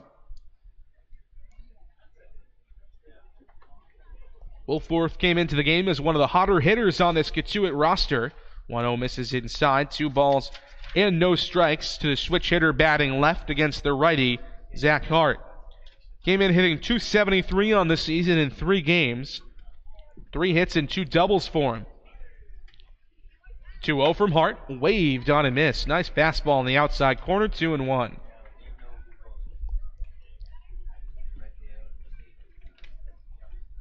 Wolforth heading into his senior season at DBU next year. 2-1, misses down and in. 3 balls and a strike. Not the prototypical catcher build at 6'4", 216 out of Spring, Texas. Bigger guy. And that's provided him with some power in his career as he waves at a 3-1 pitch, up and away, 3-2. This season, 6 home runs for the Patriots. Last year as a sophomore, 7. In an first team all MVC campaign for him, and 1 as a freshman. 3-2 fouled off down the left field line, and the count holds full. This is his third season of summer ball, 2nd season in the Cape Cod Baseball League. Hart comes set, rocks back and kicks the 3-2. Fouled off into the backstop, and we'll do it again with a full count. 2 summers ago, he played for the Bourne Braves. Played a couple of games with Bourne, but this past summer, the year in 2017, played for the Eau Claire Express of the Northwoods League. So bouncing around a couple of different summer leagues over his collegiate career. 3-2, fouled off again down the left field side. Still 3 balls and 2 strikes. Not very often you see Cape League to Northwoods League and back to Cape League. If you start in the Cape League after your freshman year, you typically stay there. Yeah, it shows some good determination and resolve from him to come back. Waves at a 3-2 fastball on the outside corner from Zach Hart. His first strikeout of the day, and it's brought to you by Lang, XFRs, and Bullard, the official strikeout sponsor of the Wareham Gatemen. 4 Ks now for Gatemen pitchers today. 3 from McGregor Hines and 1 from Zach Hart through 6. First pitch into Mike Salvatore out of Florida State is fisted down the right field side, 0-1. Salvatore 0 for 2 today. Grounded out to the third baseman Austin Shenton in the first and to the shortstop Ryan Kreidler in the 4th inning. Hart working quickly on the mound out of the full windup, his 0-1 home. Breaking ball misses down and in, a ball and a strike. This is the first time we've seen Zach Hart in a long relief appearance. Typically comes in at the back end of the bullpen as one of the closers on this Gatemen roster. 1-1 fouled off into the mask of Luke Roscom. A little bit shaken up. He takes the mask off and tries to recover behind home plate, but this is not nearly the worst we've seen a Gatemen catcher get hurt in the past month. John Martellini got one in the wrist a couple of nights ago at Falmouth that looked like a pretty bad stinger. And then Drew Millis has had his downs, I guess you could call them, behind home plate this season in terms of getting hit. That's one way of putting it. He's had some long nights back there. Some nights that have even become shorter because of it. The 1-2 home from Hart. Swung on and pumped down the left field line. Jeremy Idens gives it a chase, but it will get foul. Sitting on the fastball there, and he got it just a bit too far out in front, but barreled that thing up. And if he was able to wait just a half second more, that might have landed right in the Cotuit bullpen. The 1-2 from Hart. Popped up on the infield. Now straight back for Luke Roscom. He sheds the mask, camps out underneath it, and makes the play 2 gone. And Hart is able to switch to a little bit of a breaking stuff there to keep him off balance. And this time he gets under it, but with enough room for Luke Roscom. Those are always the most frustrating outs for guys at the plate. Not only foul outs, but one to the catcher. You know how often you just miss a pitch and it's fouled straight back, and this time you just pop it up, and it's just so frustrating for the hitters because it happens so often, but every once in a while the catcher has enough room to go and grab it, and you feel cheated out of an at-bat. First pitch from Zach Hart to Duke Ellis, fouled off down the left field line, 0-1. And Hart's stuff has been much, much better since that first inning of his outing when he gave up the earned run. He went 3 up, 3 down in the 5th, and he's gone 2 up, 2 down here in the 6th inning. There's 0-1 to Ellis, misses outside, a ball and a strike to the Texas center fielder. 6'2", 170 pounds. Left-handed batter and thrower. 1-1 called strike on the inside corner. A ball and 2 strikes now. Had a great year at Texas and was all Big 12 first team. 304 and 54 starts. 3 doubles, 3 triples, and a home run. 1-2 waved on and tipped foul off the glove of Roscom, and he shakes it out. Got a little bit of a stinger on the hand with the mitt on it, but looks like he's all right behind there. Hart working quickly on the mound, does the full windup. Brings the glove in front of his face, rocks back, kicks high, and fires the 1-2. Swung on and poked into shallow left field. Iden started in, now takes 2 half baby steps back and camps out underneath it for the final out of the inning. 3 up, 3 down for Cotuit again in the 6th. Zach Hart is dealing through 3 innings. We're headed to the bottom of the 6th inning, a 1-1 tie between the Gatemen and the Cotuit Kettleers here on the Gatemen Baseball Network.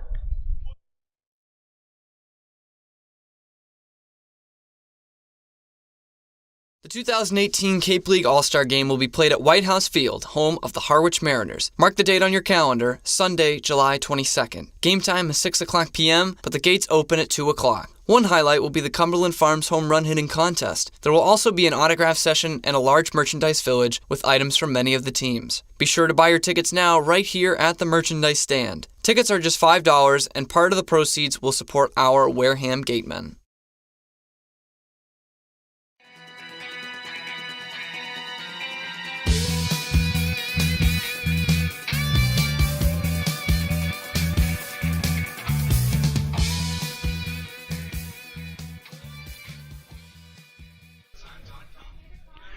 Here for the second and final look around the Cape League. Brewster at Bourne. Bourne's taking a 5-0 lead over the Whitecaps in the bottom of the 6th inning. Anthony Prado with 3 hits, 2 runs. And Lyle Lynn with 2 hits and 3 RBIs. Hyannis at Falmouth. Falmouth ahead of the Harbor Hawks 5-2 in the top of the 7th. Maverick Hanley with an RBI. Kyle Stowers with a pair of hits. And Davis Sims with 2 RBIs. Harwich at Orleans. Mariners 4-1 over the Firebirds on top of the 5th. Nate Eichhoff 2 for 3 with an RBI and a run scored. YD at Chatham. The Chatham Anglers are ahead of the YD Red Sox in the bottom of the 4th. 2-0 at Veterans Field. Michael Bush with a hit, a run, and an RBI. Throwing it back to Cam Stewart and J.D. Rocci for the rest of this one. 1-1 at Spillane Field.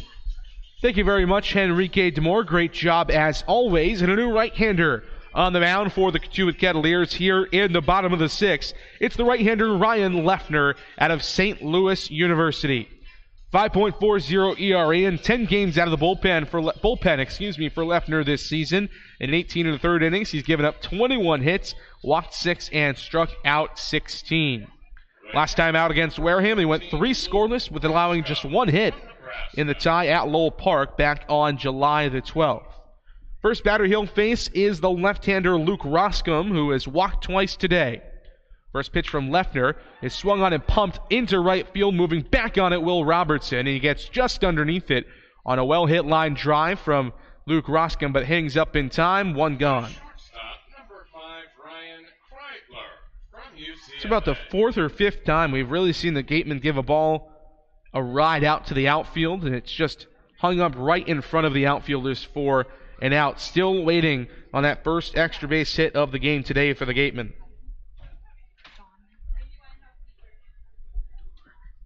Another guy that's hit the ball hard, Ryan Kreidler into the batter's box. He's 1 for 2 today. The first pitch from Leffner, called strike on the inside corner, 0-1.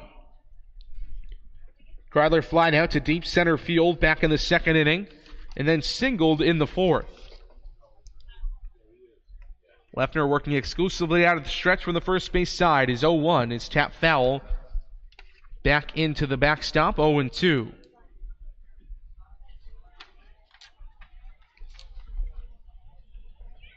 With Ryan Leffner into the game, we can give you the final line on Zane Collins. 1 inning, 1 hit, no runs, and no strikeouts for the left-hander out of Wright State. Kyler chokes up on the bat ever so slightly, the 0-2. Popped up foul back and right, and we'll do it again. Kettleers and Gatemen tied at 1, the bottom of the 6th inning. 1 run across for Cotuit in the top of the 4th, and 1 run across for the Gatemen in the bottom of the 5th. 0-2 again. Misses low and away, a ball and 2 strikes.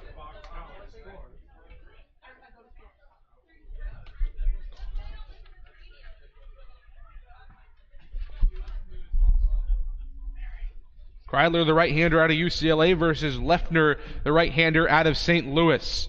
1-2 from the pitcher. This is low, 2-2. Leffner just finished up his junior season with the Billikens, one of my favorite mascot names in the NCAA.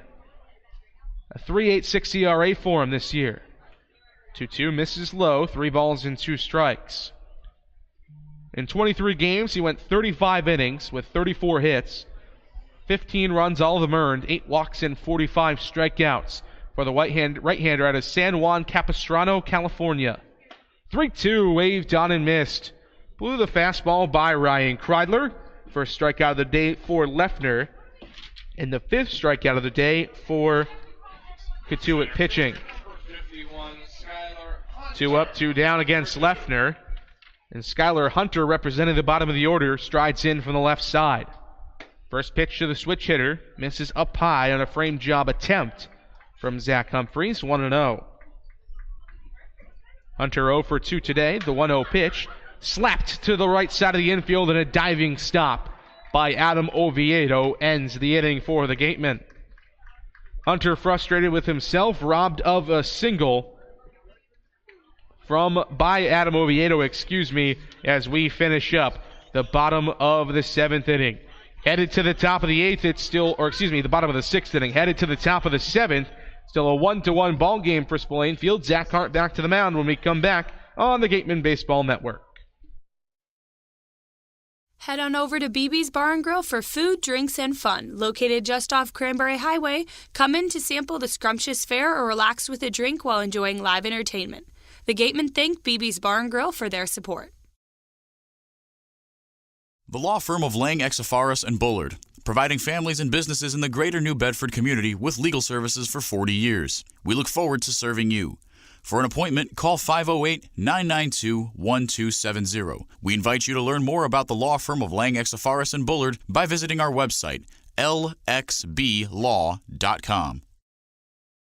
Stop by the Ansel S. Gurney House, where you will find a unique shopping and dining experience. Whether shopping for a special occasion or just to treat yourself, you'll find what you're looking for in one of the 11 themed rooms. There's also a cafe serving fresh homemade lunches overlooking the extensive gardens. The Ansel S. Gurney House is located at 403 County Road in Marion.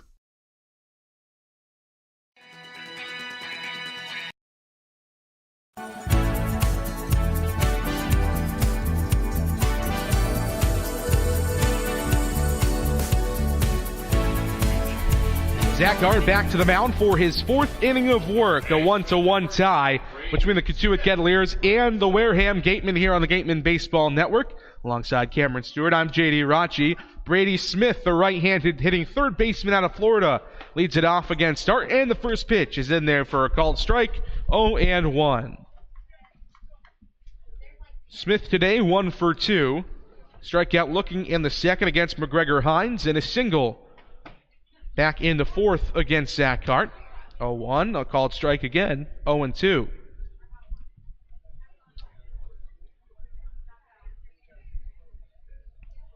Smith, the only hitter in this Cotuit lineup, over 300 on the season. 0-2, waved on and missed. Nasty breaking ball out of the hand of Zach Hart. His second strikeout of the day, brought to you by Lang, Exafaris, and Bullard. One gone in the seventh. And Hart just made him look absolutely foolish there. Smith down to a knee to try and catch up to that changeup. The bottom absolutely fell out of it. A perfect breaking pitch there from Hart to finish him off. Hart heading into his senior season at Franklin Pierce next year. His first pitch to the right-handed hitting Zach Humphreys is skied out to right field. Isaac Collins in to make the play, 2 gone. As we mentioned, Hart into his fourth inning of work, and this is by far his most, or I should say his longest outing, excuse me. Working into his fourth inning, as we mentioned, the longest he's gone this season is 2 1/3 innings in his first outing of the year against Harwich back on June 13th. Everything else has been 2 innings or less for him. He's been really effective today. He's absolutely kept the Gatemen in the game. We're not used to seeing him, as you said, going this long, and he has proved very worthy of being able to be a long reliever if the Gatemen need it going forward. 0-1 the count to Peyton Burdick, the right-hander out of Wright State. Pitch home is swung on tap to the third base side, but it was fouled off his left foot. 0-2. Burdick 0 for 2 today. Grounded out to the third baseman, Austin Shenton, in the second, and then flied out to left field in the fourth inning. Burdick was the star of opening day in the Cape League. 3 home runs and 7 RBIs in game number 1 for him this season. 0-2 misses outside, a ball and 2 strikes. 10-1 win for Cotuit over Brewster, but since then he has very much come back down to earth under the Mendoza line now. 1-2 misses low, 2-2.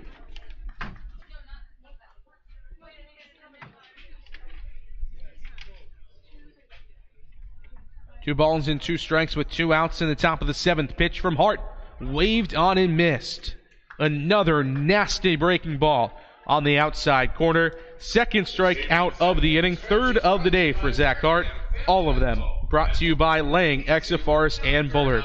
3 up, 3 down. That's now 9 in a row set down by Zach Hart. As we head to the bottom of the 7th, we still got a 1-1 tie here on the Gatemen Baseball Network.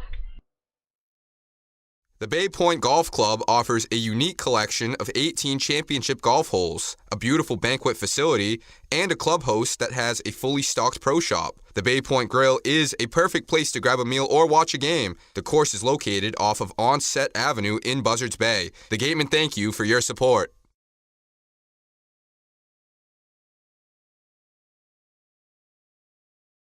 Are you hungry?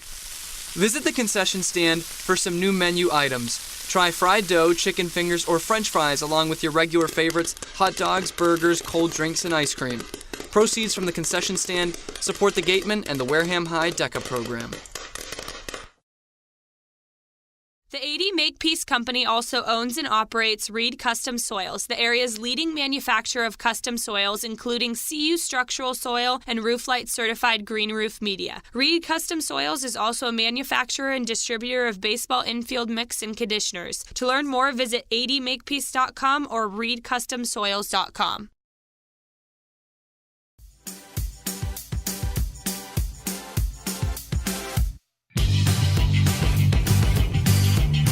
Top of the order, Isaac Collins, Oliver Dunn, Austin Shenton due up for the Gatemen in the bottom of the 7th. Trying to break open a 1-1 tie between the Gatemen and the Kettleers in this inning, and Isaac Collins gets it off with a bang and levels the first pitch into right field for a base hit. He's now got 3 singles on the day for the Gatemen after flying out to deep right field in his first debut of the day. He's 3 for 4. Here comes Oliver Dunn. This is the Isaac Collins we're getting used to seeing. 3-hit day. Nothing too lighting up the scoreboard. 3 singles, but a couple of hard hit balls. That the hardest one he's hit all day. That time pulling it to right field. Runner on first, and nobody out now for Oliver Dunn, who's also got 2 singles today. Lefner brings the glove to his waist, now throws over to first. But Collins is back in, standing up. Dunn a single in the first, flied out to left in the 3rd, and then singled again in the 5th inning.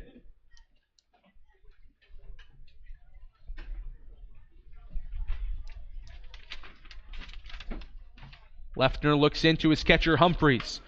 Pitch is swung on or bunted right in front of the pitcher. Oliver Dunn racing down the first base side. They got him. But Isaac Collins moves up to second on the sacrifice. So now a runner in scoring position with just 1 out for the Gatemen. That is a beautiful bunt that time by Oliver Dunn right out in front of home plate.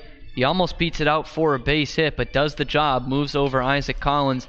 If you'll remember in the protested game the other day, Dunn had 2 men on and nobody out, and I was sitting with our beat writer Ian Becerra, and he badly wanted him to sacrifice those guys over. Dunn didn't and ended up being retired on that play, and this time makes no mistake about it, lays down a pearl of a bunt. So a runner on in scoring position at second base. The Cotuit pitching coach is back to the mound. Cotuit has used 3 pitchers today, including Lefner. The last time there was a mound visit was when Austin Shenton was coming to the plate again. And much like the last time Isaac Collins was on at second in scoring position, they turned to the left-hander Zane Collins then. Do you expect them to try to turn to another situational lefty in this instance? I don't think so, because of what I mentioned earlier, they both feast off of lefties, both Shenton and Idens, and as we look now, it looks like a right-hander is getting loose in the Cotuit bullpen. But thinking back on what we were saying about Bryce Jarvis a couple of innings ago, saving the Cotuit bullpen so much for that. They're not going to make the move right now, but that guy is getting warmed. He's getting warmed hard, so they're about to use their 4th pitcher on the night in here just the 7th inning. And this is not quite as reminiscent of last night, but an early lead for Cotuit.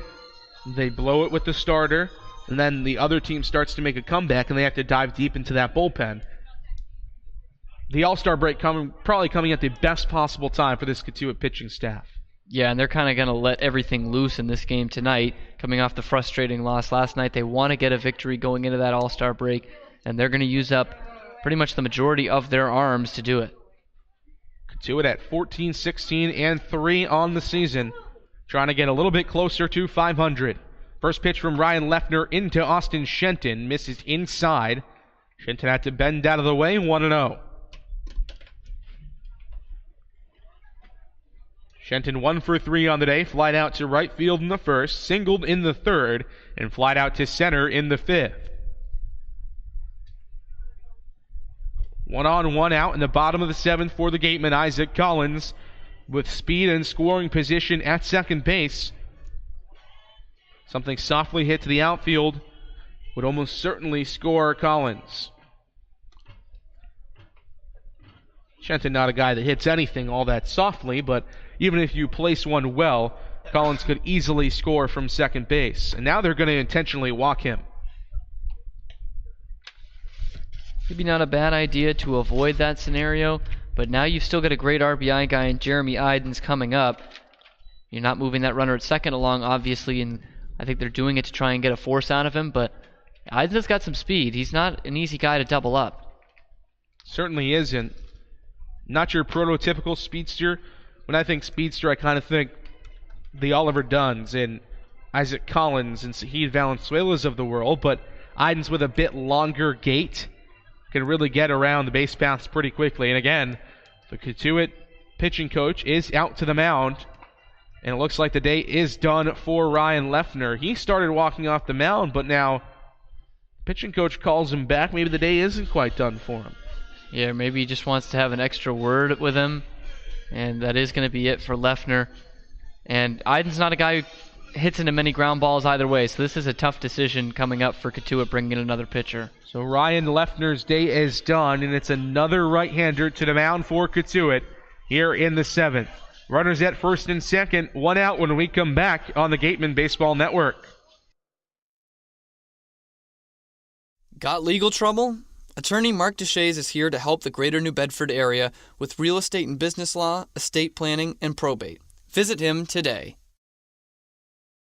Founded in 1854, the Wareham-based AD Makepeace Company is the world's largest cranberry grower and private property owner in eastern Massachusetts. The company supports organizations like the Wareham Gatemen and projects like the outdoor cranberry bog classroom that you may have passed on your way in. Visit admakepeace.com to learn more.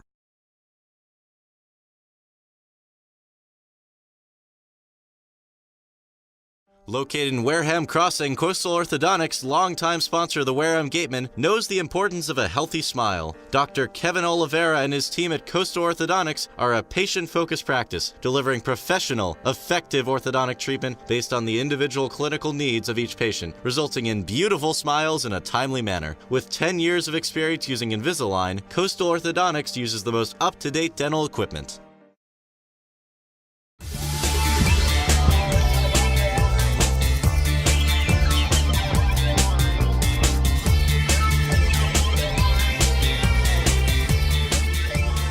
The right-hander Garrett Gale out of Rice into the game for Cotuit. 6'1", 200 pounds out of Cypress, Texas. And talk about a kid that can shut you down in a hurry. A 0.65 ERA on the season in 11 games out of the bullpen for Cotuit. In 13 2/3 innings, he's given up just 10 hits, walked 5, and struck out 11. He's also got 3 saves on the season. The opponent batting average hovering just above 200 at 208 on the year. They're starting to go to their high leverage guys. Obviously, the 7th inning on at a tie ball game. This is one of the best. He and Steven Schock in the back end of that bullpen have really been lethal for Cotuit this year. Both runners on base, the responsibility of Ryan Leffner, the right-hander out of St. Louis, who looked great in the first inning of work back in the 6th, but has since given up a single, a sacrifice bunt, and an intentional walk to this Gatemen lineup. Gale comes set. His first pitch to Idens is a called strike on the outside corner. 0-1 to the UCLA left fielder. Idens 0 for 3 on the day, a fly out to right in the first, strikeout looking in the third, and a fielder's choice in the 5th. 0-1 from Gale, looping breaking ball up and in, a ball and a strike.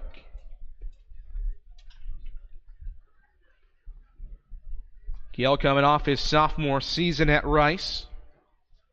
As we mentioned, out of Cypress, Texas. The 1-1. Waved on a miss. Nasty fastball on the outside corner, 1-2.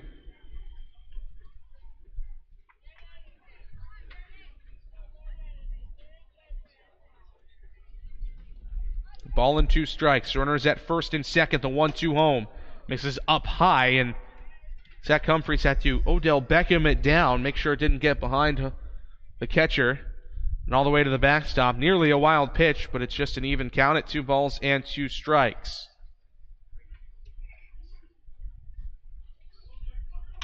2-2, flared into right field, sinking line, driving it will fall in front of the right fielder Robertson. Isaac Collins around third to score. Up to third goes Austin Shenton, and it's an RBI single for Jeremy Idens, and the Gatemen have a 2-1 lead. And this really shows that hitting ability from Jeremy Idens. He's jammed on this pitch. He doesn't come close to barreling it up, but he fists it off into right field. And just not trying to do too much. I know I say that a lot, but He's just trying to put it in play. And that's enough to get a run home and put another guy in scoring position. Another guy that already has an RBI today, Lyle Lockhart Jr., the first baseman out of Houston. An RBI single his last time up. He's 1 for 3 on the day. That single coming from the right side of the plate. The switch hitter, though, digs in from the left side against the right-hander, Garrett Gale. First pitch home for the righty. Misses outside, 1-0. These are guys who have to be pretty familiar with each other. Gale and Lockhart, both guys with Houston running through their bloods, both coming from Houston suburbs. Lockhart from Friendswood and Gale from Cypress, and each playing in Houston. UH for Lockhart, Rice for Gale. And they play each other in an out-of-conference series once a year, so the familiarity is there. 1-0 up and away to Lockhart, 2-0.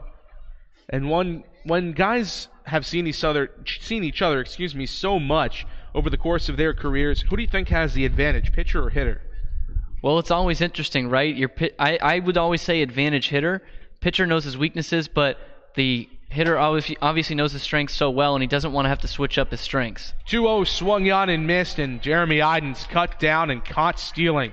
Great tag from Mike Salvatore. Tapped the helmet of Jeremy Idens, and there are 2 gone. The Gatemen trying to get aggressive on the base paths, but Idens caught stealing 2-6. Yeah, it's always good trying to force the issue with runners at the corners and try and force a bad throw down there, but that one was absolutely perfect from behind the plate, and a bit of a painful way to go down if you're Idens. Slapped right in the helmet that time, and just ahead of it was the tag.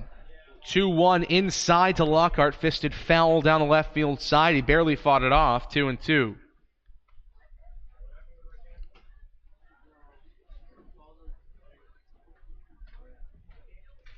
So now the runner is just at third base. It's Austin Shenton, who reached on an intentional walk right before Garrett Gale came into the game. 2 balls and 2 strikes. The pitch from the right-hander gets away from Humphreys behind home plate. Shenton racing in. He will score, and it's a 3-1 lead for the Gatemen. We've seen them do this countless times this year, scoring on the wild pitch. Won them a game last week, and it comes through once again here. Just a bit too nasty from Garrett Gale. Shouldn't be trying to mess around with that with a man at third base, and a crucial insurance run to make it 3-1 here late in the ball game. So now a full count, 3 balls and 2 strikes with the bases empty for Lyle Lockhart. Takes a little bit of pressure off him at the batter's box. The full count offering misses low, and Lockhart is on with a 2-out walk. And obviously the mentality has to change throughout that plate appearance for Lyle Lockhart. He comes in with runners on the corners of 1 out, then has a runner at third and 2 outs. And by the time he gets to the 3-ball count, he's working with the bases empty.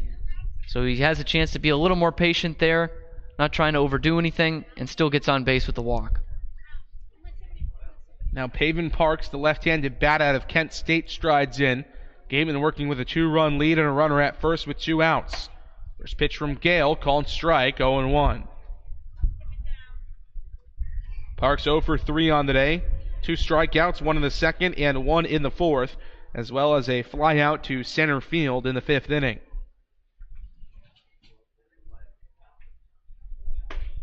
Oh, 1 outside, a ball and a strike on a pitch that misses low as well. With the 0 for 3 day, Parks now under 200 on the season at 194. Gale comes set as 1-1. In the dirt, good stop by Humphreys, 2-1.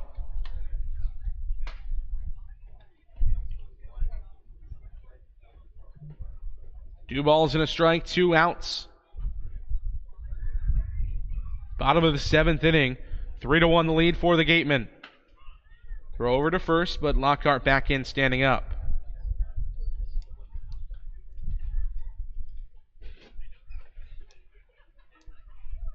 Parks adjusts his helmet. The 2-1 from Gale. Held off into the chain link fence behind home plate, 2-2.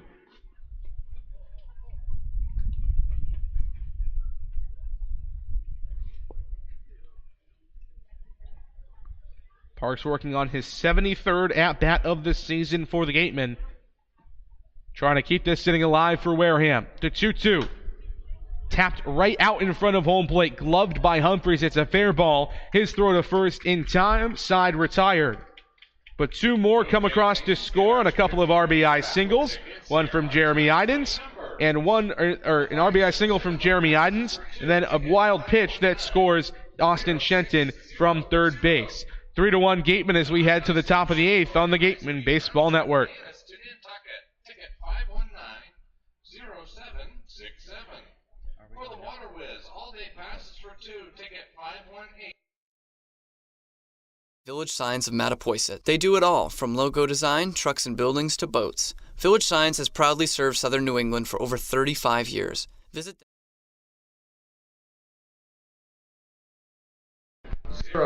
Back at Spillane Field, getting you ready for the top of the eighth inning, and it's a 3-1 lead for the Gatemen. Don Sneddon must be pretty happy with how things have gone over the last couple of innings and what he's seen from his pitchers today. He's on the sidelines with our Mary Orders. Thanks, guys. So, Coach, it was the first outing of Hines' Gateman career. What'd you think?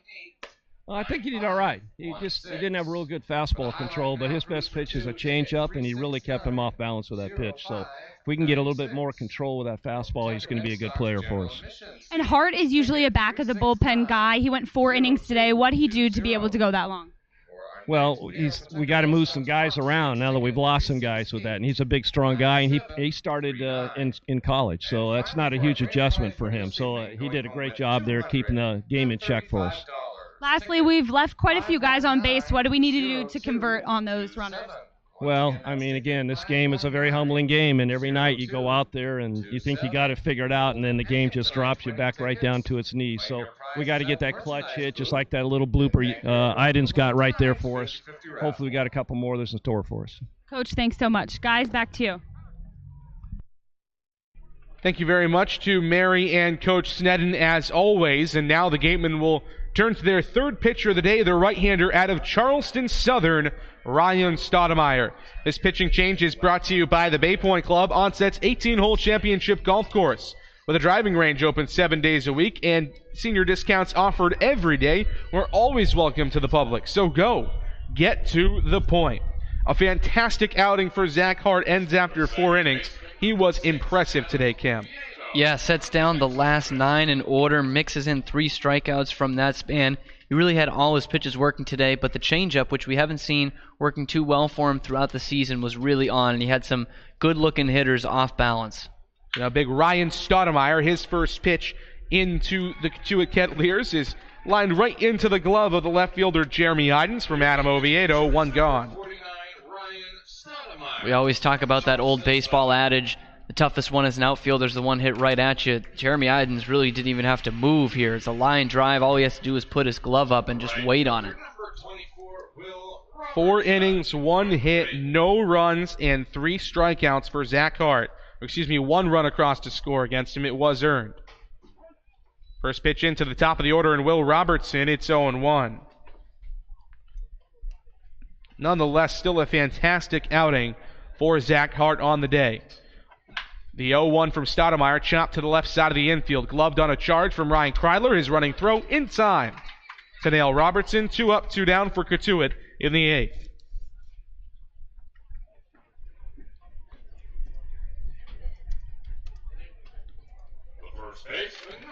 Line out from Adam Oviedo and a ground out from Will Robertson. Here comes Michael Tolia, the big switch-hitting first baseman, batting left out of UCLA against Ryan Stoudemire. Stoudemire working out of the full windup. His first pitch home to Tolia is a called strike on the outside corner on a fastball, 0-1. Stoudemire, 6'3", 250, out of Pomeria, South Carolina. Big righty's 0-1 home, misses low below the knees. Ball and a strike. Stoudemire working with a 2.16 ERA in 7 games out of the bullpen this year for the Gatemen. 8 1/3 innings, 4 hits, 4 walks, and 3 Ks. 1-1 misses down and in, 2-1.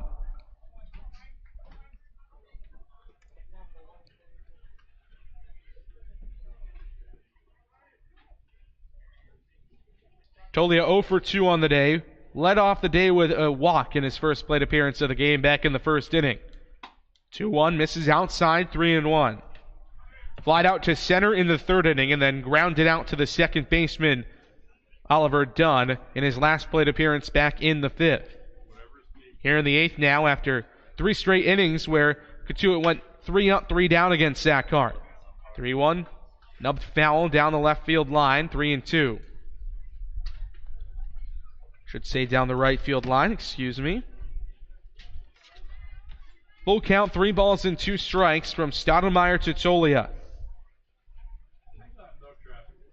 Tolia under the Mendoza line this season, but a lot of power could make this game ever so tighter with one swing of the bat. 3-2 inside, and a 2-out walk to Michael Tolia from UCLA. Here comes Garrett Woolforth from Dallas Baptist. And Stoudemire missing on a couple of sliders there. He loves to really let those air out, and they have a lot of bite, breaking inside and low to left-handed hitters. It's a pitch he really starts to abandon when he gets a guy on base, so let's see if he's able to switch up the arsenal with Tolia at first and now working to Woolforth. Working out of the stretch as well. His first pitch home is a fastball called strike on the outside corner, 0-1. Woolforth 0 for 3 on the day, flying out to left field in the first. Since then, a pair of strikeouts, one in the third and one in the sixth. Stoudemire comes set. His 0-1 is fouled off to the right side, 0-2. Woolforth 6'4", 216 pounds out of Spring, Texas. A catcher when he does play the field, but DHing tonight for Mike Roberts' squad. Short lead for Tolia at first base, being held on there by Lockhart. The 0-2 is swung on and pumped. High and deep into right field. Collins back to the track, to the wall, and it is gone. A 2-run home run from Garrett Woolforth, and we've got a tie ball game in the eighth. It's 3-3. Well, tried to sneak a breaking ball in the inside half, and that's not something you're going to get away with Garrett Woolforth. That is the jet stream out there in right field, but this one didn't need any help. Absolutely smoked out there over the Gatemen bullpen. And the bullpen woes continue, even for a guy who was so stellar coming into this one. So Ryan Stoudemire allows the 2-run home run. His first pitch to Mike Salvatore is popped up on the infield and gloved by Oliver Dunn for the final out, but not before the 2-run bomb from Garrett Woolforth ties it up in the top of the eighth. Gatemen coming to bat. Once again, it's a tie ball game from Spillane Field here on the Gatemen Baseball Network.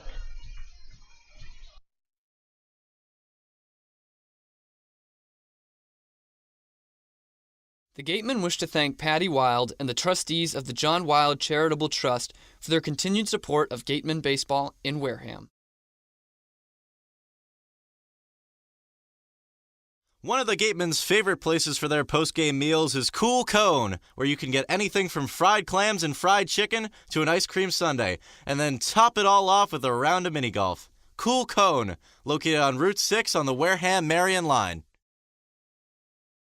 South Coast Health, operators of Charlton Memorial Hospital, Wareham House of Pizza has been serving Wareham and Marion for over 40 years with steak and cheese, pizza, and subs. Located in Shaw's Plaza, head on over for pickup or let them deliver to you.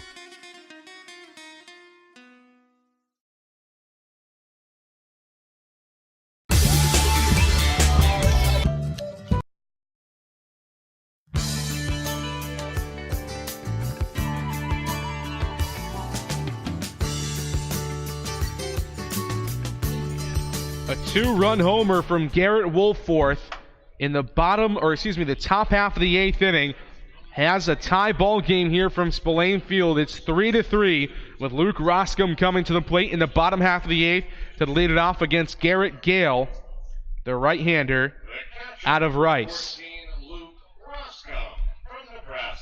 Roscom, the big lefty catcher out of Nebraska, leads it off. 2 walks and a fly out to deep right field. To his credit today, he's 0 for 1. Gale comes set on the first base side. His first pitch to Roscom, called strike on the outside corner, 0-1.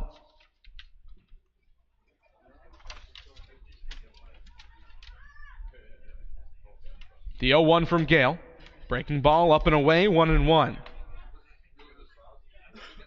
Gale came in with runners at first and second in the 7th, and both of them came in to score with him on the mound, but both runs going to the credit of Ryan Leffner. 1-2 now the count after a 1-1 fastball and clips the outside corner against Roscom. Gale comes set as 1-2 home. Misses low and in, 2 balls and 2 strikes. Every pitcher in this game, whether it be for the Gatemen or the Cotuit Kettleers, working incredibly quickly. 2-2 fastball rides just inside, 3-2. We speculated a little bit in the early part of the game that it could be because everybody that has pitched in this game, 3-2 sprayed foul, during the college season is typically a bullpen guy. So bullpen guys tend to work a little bit more quickly when they come into the game. But the trend has just continued through this outing for the Gatemen and the Kettleers. Full count, 3 balls. 8th. Everything inside there to the lefty Roscom. See if he works any differently to the right-hander Kreidler, who's coming up. But I was just about to say on that 3-2, if he missed any more just towards the middle of the plate, Roscom was going to take that one for a ride. But breaking pitches were there. He just wasn't biting at him. So now runner on at first and nobody out for Ryan Kreidler, the shortstop out of UCLA, who's 1 for 3 today. Flied out to center field in the 2nd, singled in the 4th, then struck out swinging in the 6th inning.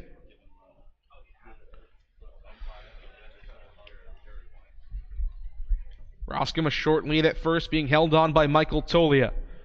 First pitch, rides up and in, 1-0. Gale, a guy that works exclusively out of the stretch, already ready to go on the mound once again. Don Snedden giving the signs to Ryan Kreidler from the from the first base dugout as Kreidler strides back in with the tan bat on his shoulder. Roscom 1 step back to the bag as Gale throws over. Gale is still not allowed a run to his credit, maintaining that 0.65 ERA. The 1-0 to Kreidler. Skied foul down the right field line. 1-1.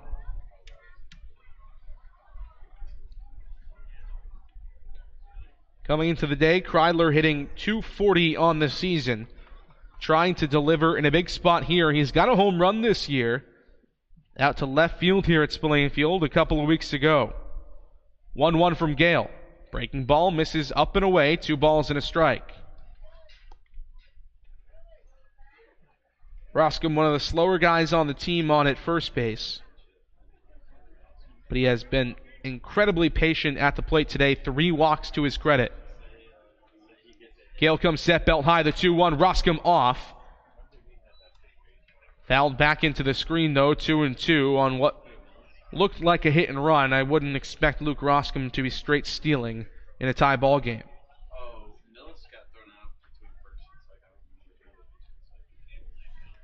2 balls, 2 strikes, nobody out, bottom of the 8th inning.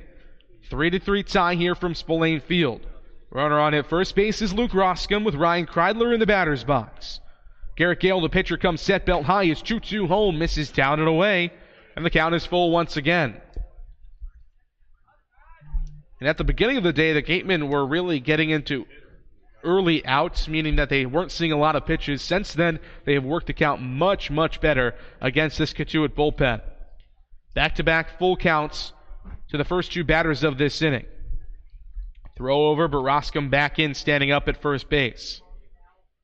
Roscom walked on the full count offering. Kreidler trying to do the same or something a bit better if he can get one down into the outfield. 3-2, swung on and slapped into center field, but Ellis charges in and makes the play. Well hit ball from Kreidler, but right at the Texas center fielder, 1 gone.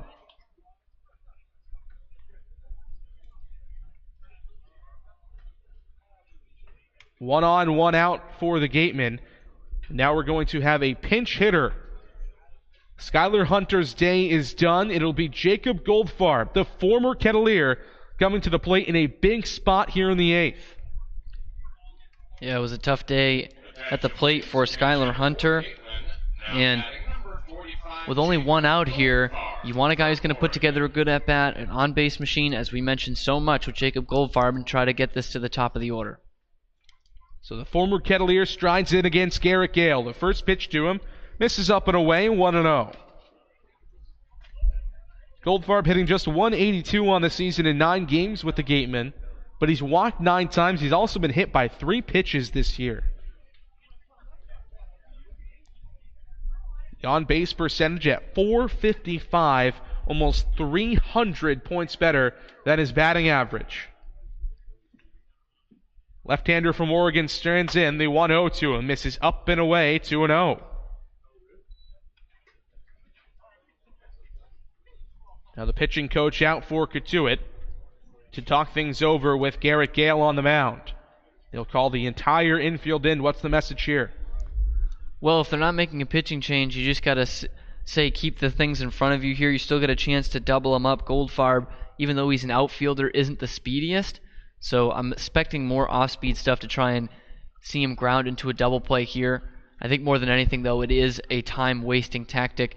We had thought when Gale came in with the hair that he has that it might have been Steven Schock, their quasi-closer coming out of the bullpen, and he is actually the one warming up right now. Kind of a bit of an unhittable guy at the back end of the bullpen for Cotuit, so that'll be danger if he's coming in for the Gatemen. And I think that's why they're out there right now, is to give him some extra time. You talked about Schock. That's definitely a guy that the Gatemen would not like to see in this situation.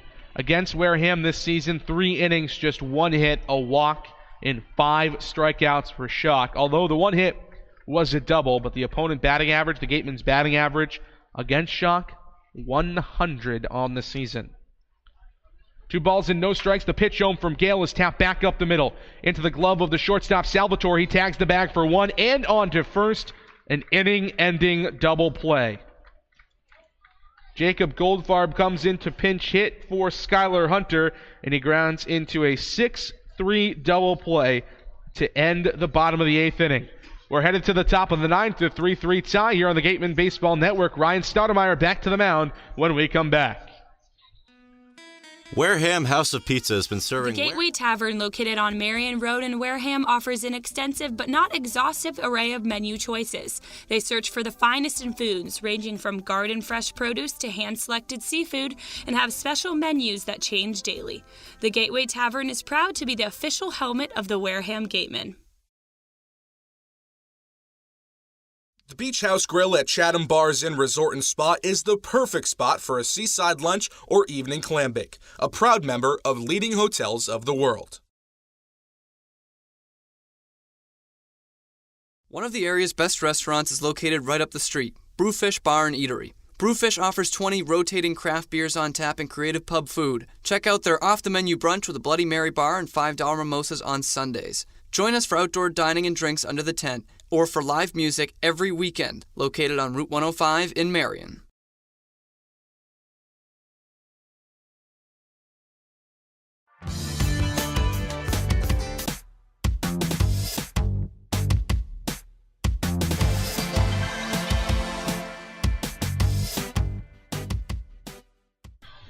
A 3-3 tie between the Wareham Gatemen and the Cotuit Kettleers from Spillane Field as we head to the top of the 9th here on the Gatemen Baseball Network alongside Cameron Stewart. I'm J.D. Rachi. Back to the mound for Wareham, Ryan Stoudemire, and he gave up the game-tying 2-run homer to Garrett Wolforth back in the the top half of the 8th inning, and the Gatemen offense could not respond in the bottom half.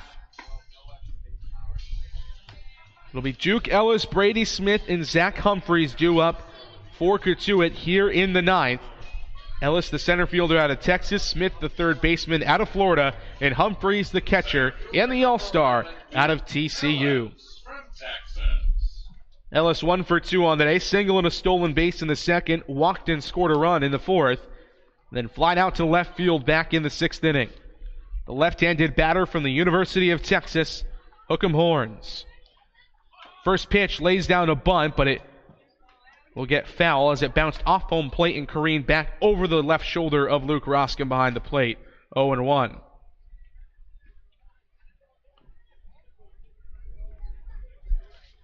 Ellis, the perfect catalyst for this inning for Cotuit. Not only does he hit well, but he also has great speed on the base paths. The 0-1 from Stoudemire misses upstairs, 1-1.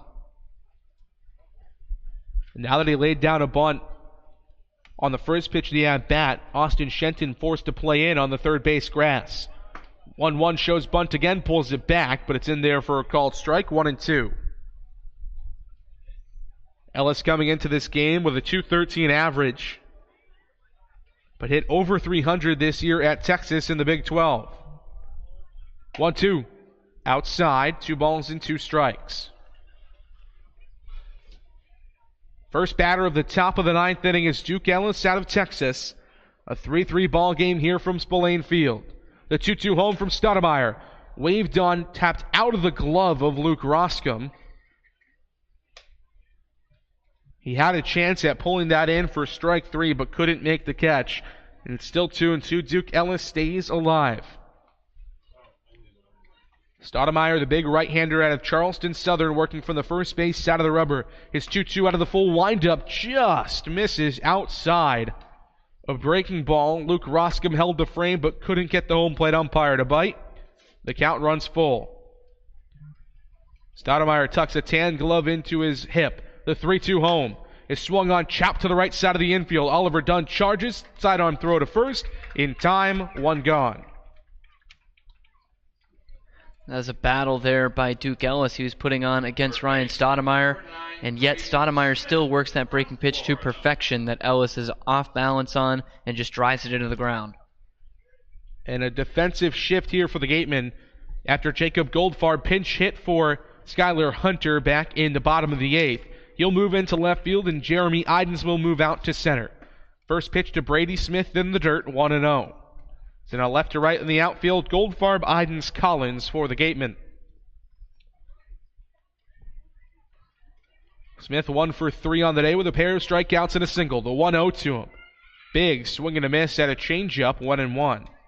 Yeah, not surprising on the shift out there defensively for Wareham. We have not seen Goldfarb in center field all year, and he is not slow, but definitely not the fastest guy out there. Both Idens and Collins significantly faster and can cover more ground. Outfield is playing Brady Smith ever so slightly to pull, the 1-1. This is inside, 2-1. Big gap out in right center field. If Brady Smith can push one the other way in between Jeremy Idens and Isaac Collins. Stoudemire working out of the full windup, kicks and fires the 2-1. Hammered foul down the right field side, now to play.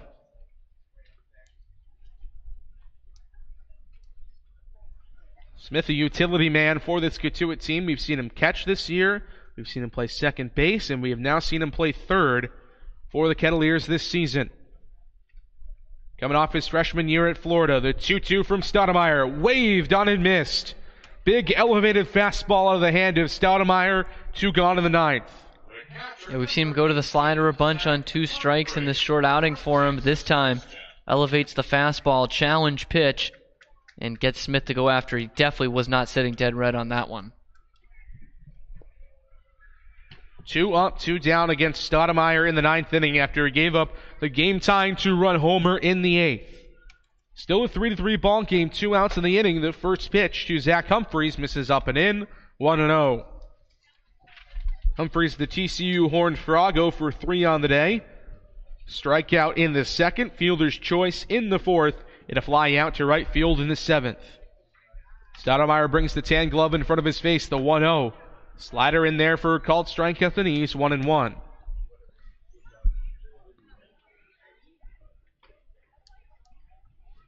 Humphreys going to be one of the representatives for Cotuit tomorrow at White House Field for the CCBL All-Star Game. One of 3 All-Stars for Cotuit. 1-1 slider. This is inside, 2-1.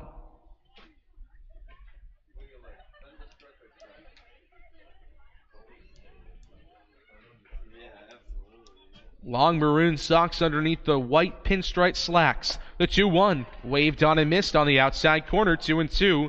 Again on the elevated fastball.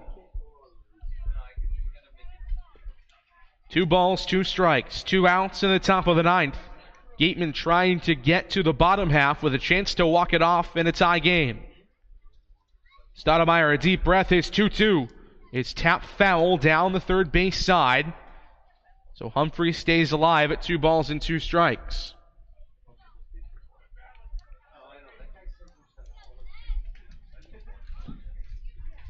Stoudemire, the third pitcher of the day for the Gatemen, after McGregor Hines and Zach Hart. Tucks the tan glove into his chest, now brings it in front of his face. 2-2 out of the windup, swung on and drilled high and deep to left field. Jacob Goldfarb racing back into foul territory, and he makes the catch for the final out of the inning. What a play from the new left fielder. Jacob Goldfarb tracks down the ball that looked destined for extra bases, and that'll do it in the top of the ninth. We're headed to the home half of the final inning of regulation here at Spillane Field. The Gatemen will have a chance to walk it off when we come back on the Gatemen Baseball Network.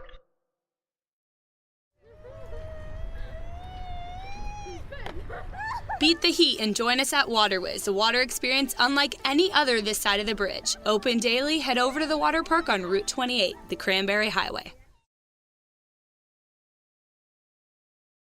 Red Shirt Fridays is a national program created to acknowledge, honor, and support our troops who put themselves in harm's way to defend our freedom. In support of this program, the Cape League teams will be wearing a specially designed red jersey every Friday. This special weekly celebration of Red Shirt Fridays is sponsored by 47 Brand, HP Hood, Cape Cod Regional Transit Authority, Advanced Embroidery, and the Cape League. Support our troops and join us by wearing red each Friday.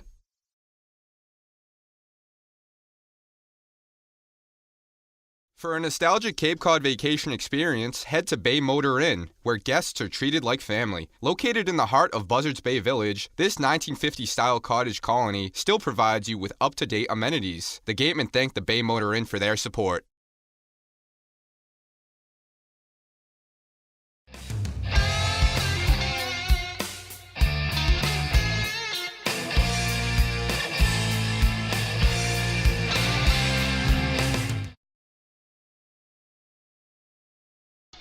The Cape League All-Star Stephen Schuck to the mound for the Cotuit Kettleers in the bottom of the ninth inning. The side-arming right-hander out of UMBC into the game for Cotuit, and it will be the top of the order that has been so dangerous on the evening for the Gatemen to lead it off. Isaac Collins, Oliver Dunn, and Austin Shenton due up for Wareham. Schuck coming into this game, one of the best pitchers in the entire league, whether that be reliever or starter. An 0.58 ERA this season. In 13 appearances out of the bullpen, he's gone 15 and a third innings, 13 hits, 5 walks, and 16 strikeouts. He has yet to allow an earned run against the Gatemen. And as they call him, Big Donkey out of Laurel, Maryland, into the game to try to keep this at a tie score for Cotuit. Isaac Collins, the switch hitter out of Creighton, will lead it off from the left side. He's 3 for 4 today with a trio of singles. First pitch from the side-arming right-hander is in there for a called strike on the outside corner. 0-1. Yeah, not only does Schuck have that weird arm angle coming at you that you're not used to seeing from just about anyone, but he also has the stuff to back it up. Devastating slider that will break into lefties as well. Working exclusively out of the stretch is 0-1, is flied foul down the left field line, 0-2. Coming into this game, into this appearance for Schuck, the Gatemen have only had one hit against him, a double. Back in that 2-2 tie against Cotuit at Lowell Park, but nothing doing other than that, a 100 batting average for Wareham against the right-hander. Come set, first base side is 0-2. Outside, a ball and 2 strikes to Collins. Middle infielder turned right fielder for the Gatemen out of Creighton. Flied out to right field in the first. Since then, 3 singles and 2 runs for him. Switch hitter batting left, waves a tan bat over the plate. Shot comes set, belt high, his 1-2 offering is fouled off into the chain link fence. Collins stays alive. Still 1-2.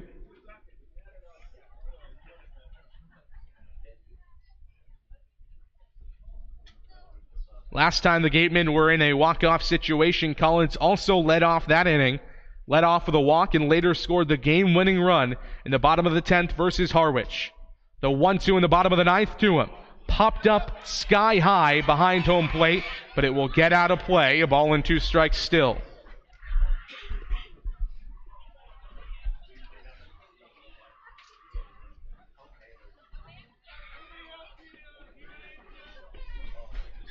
The Gatemen already with 4 walk-off wins here at Spillane Field this season. 2 against the Harwich Mariners, 1 against the Brewster Whitecaps, and 1 against the Orleans Firebirds in the first game of a doubleheader. Trying to do it again here with a tie score in the 9th. The 1-2 to Collins. Misses up and away, 2-2.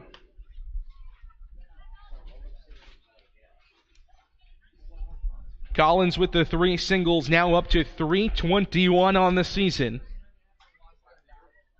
His 21st birthday looming tomorrow would be a great early birthday present to send him home happy with a win.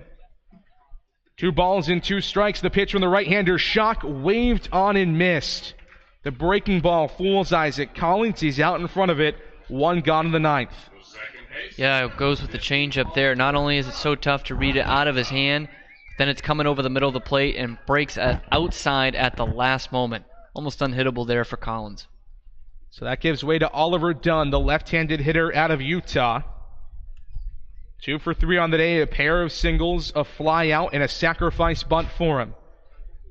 First pitch from righty to lefty from Schock. In there for a called strike on the outside corner, 0-1. Dunn with his 2 singles, up to 146 on the season.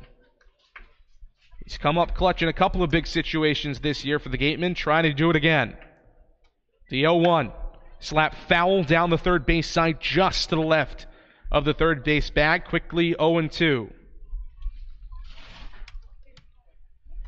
A home run on opening night against Chatham, and an RBI triple against Hyannis in the first half of that protested game on July 8th. The extra base hits this season for Dunn. Schock comes set from the first base side of the rubber. He's 0-2 sidearm delivery. Nasty slider, called strike 3 on the outside corner. Back-to-back strikeouts for Schock. 2 gone in the 9th. It's the first real look we've seen of the slider here from Schock, and it just drops right in the bucket, right where he wants it to. Austin Shenton, now the left-handed batter out of FIU, leads the team in average this season at .384 on the year, the second best average in the Cape League. First pitch from Schock to Shenton is flared into right field and in for a base hit. The Gatemen have life in the 9th. In a tie ball game, runner on at first, 2 outs for Jeremy Idens. And this is the guy you want up. Shenton not in scoring position just yet, but the RBI total is good for the team lead for Jeremy Idens this year. This is the guy you want with the game on the line. He's got 1 today, an RBI single, 1 of 2 singles on the day for him. Should say 1 single today for Idens. Outside of that, 2 flyouts and a fielder's choice. The RBI single coming back in the 7th. At the time, gave the Gatemen a 3-1 lead. Now it's 3-3. Right-handed batter out of UCLA. Schock comes set, first base side at the waist. Throw over Shenton, back in, headlong into the pillow. The outfield is back against Idens, who has become the extra base guy for the Gatemen over the past couple of weeks. No extra base hits for the Gatemen today against Cotuit. Waggles a 2-tone black and tan bat over his head. Schock says yes to the sign on the mound, takes a deep breath. First pitch of the AB is in there for a strike, 0-1 on the outside corner.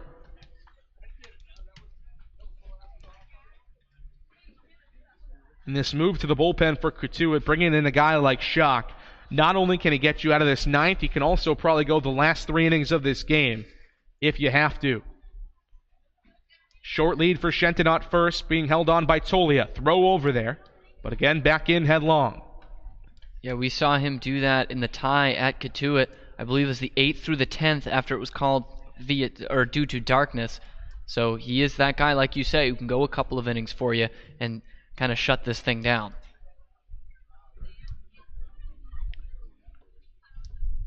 Runner at first, the 0-1 to Idens. Flared foul back and right. 0-2 now. The third baseman, Brady Smith, hugging the third base line. Idens definitely a pull hitter if you had to pick him to go either pull or the opposite way. Throw over to Austin Shenton at first. He's back in, though. 2 outs, bottom of the ninth. Runner on at first in Austin Shenton. A tie ball game here from Spillane Field at 3 apiece. 0-2 the count from Steven Schock to Jeremy Idens. The pitch. Swung on and fouled off. 0-2 as the catcher Humphreys tried to skip outside and possibly look at a back pick to Austin Shenton at first. Yeah, that almost looked like a mini pitch out there to have that snap throw down, and I don't know if Schock missed his spot, but this one was over the plate. Right on the corner, something for Idens to hit, at least close enough that he has to swing at it with 2 strikes. You have to think maybe the movement from Humphreys behind home plate, as much as you don't try to look there as a hitter, that sudden movement as the pitch came in might have thrown him off. Otherwise, he could have hit that ball a long way. 0-2 the count, 2 outs. Austin Shenton creeping off first base, being held on there by Tolia. Schock looks at him and comes set. The sidearm delivery on the 0-2. Pitch out this time, definitely 1-2.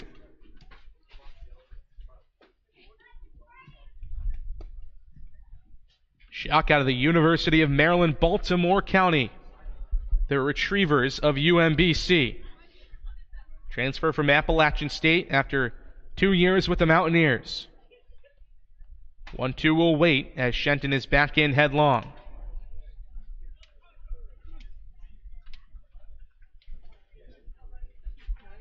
Battle of the All-Stars here. Schock, the right-hander on the mound for Cotuit. And the starting center fielder, Jeremy Idens, for the West Division in the batter's box. 1-2. Swung on and roped down the left field line, but foul. Just out in front of a changeup. Still a ball and 2 strikes. Man, as soon as Idens put the swing on, I thought that was going to be the ball game. He just left one inside. That's not where Humphreys was set up. And Idens obviously not expecting to see one inside. Everything has been away to him, and just a bit too far out in front of it. He straightens that out, and this ball game might be over. 1-2 the count. 2 outs in the bottom of the ninth. Runner at first in Shenton. Tie ball game. Schock from the first base side of the rubber. Comes set, belt high. Nods his head yes a couple of times. Pitch home. Would have been a strike, but time called by the home plate umpire. Schock was taking a while on the mound, and Jeremy Idens decided to call for time.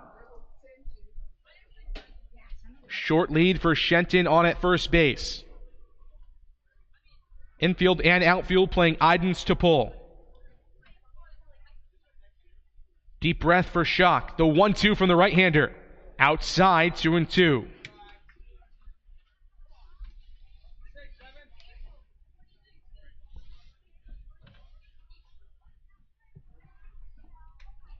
Austin Shenton, the game-winning run at first. Idens waves the bat over the plate a couple of times. The 2-2 swung on and flared into right field. Racing in Will Robertson, and he makes the catch to end the ninth.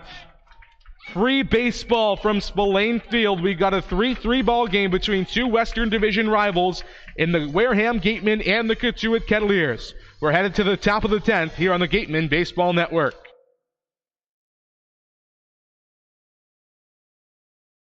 Located along the Cape Cod Canal, Keystone Place at Buzzards Bay is the area's newest rental independent living, assisted living, and memory care community. With some of the area's largest apartments and an ultra-inclusive monthly service package, Keystone Place is a life-fulfilling retirement community unlike any other. Distinct assisted living and memory care programs provide personal care services according to each individual's needs. Discover Keystone Place, the best option for meeting the care and support needs of seniors on Cape Cod.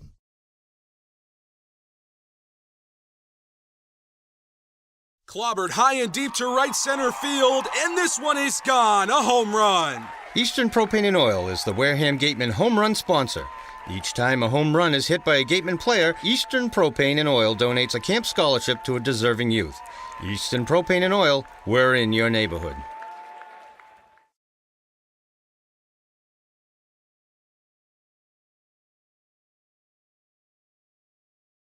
The Gatemen would like to thank Wareham Country Market for helping to feed the Gatemen players and staff after games. They are located about a quarter of a mile from the field on Route 6, offering a convenience store, a Dunkin' Donuts, and a deli.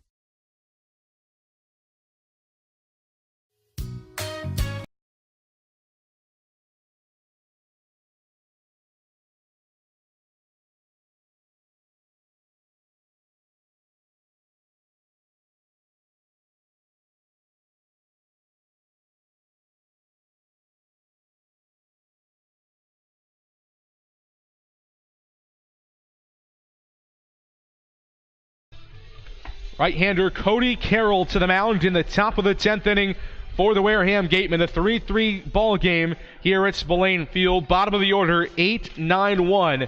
Due up for Cotuit, Peyton Burdick, Adam Oviedo, and Will Robertson expected for the Kettleers. This pitching change is brought to you by the Bay Point Club, Onsets 18-hole championship golf course. With a driving range open 7 days a week and senior discounts offered every day, we're always welcome to the public, so go get to the point. Just one rest day in between appearances for Cody Carroll. 2 days ago at Harwich in a 6-1 win. He went 2 innings, gave up just 1 hit, and struck out 2. The ERA on the season at 4.50 for the 6'4", 185-pound right-hander out of Southern Miss. The slider is the out pitch for Carroll. When it is on, it is nasty. And the first batter to face it will be Peyton Burdick, the left-hander out of Wright State. The right-hander out of Wright State. Carroll drops the hands to the hips. The first pitch is the slider. First pitch, breaking ball in the outside corner, 0-1. Burdick 0 for 3 today. A ground out, a fly out, and a strikeout for him. 0-1, came in and got him on the shoulder. Carroll not happy with himself. A hit batsman to start the inning for the Cotuit Kettleers, and they are in business with Adam Oviedo coming to the dish. Second baseman, number 6, Adam Oviedo from Texas Christian. Oviedo out of TCU, one of 2 Horned Frogs in this lineup for Cotuit. He's 0 for 3 on the day, grounded out to the third baseman, Austin Shenton in the third, popped out into foul territory to Lyle Lockhart in the 5th, and flied out to Jeremy Idens in left field in the 8th. Squares to bunt, the first pitch to him, lays it down right in front of the mound. Nearly gets away from Carroll. His throw, though, is in time at first base, moving up to second on the sacrifice. Goes Peyton Burdick, now a runner in scoring position for the top of the order, and Will Robertson. Job done right there by Oviedo, who has struggled today.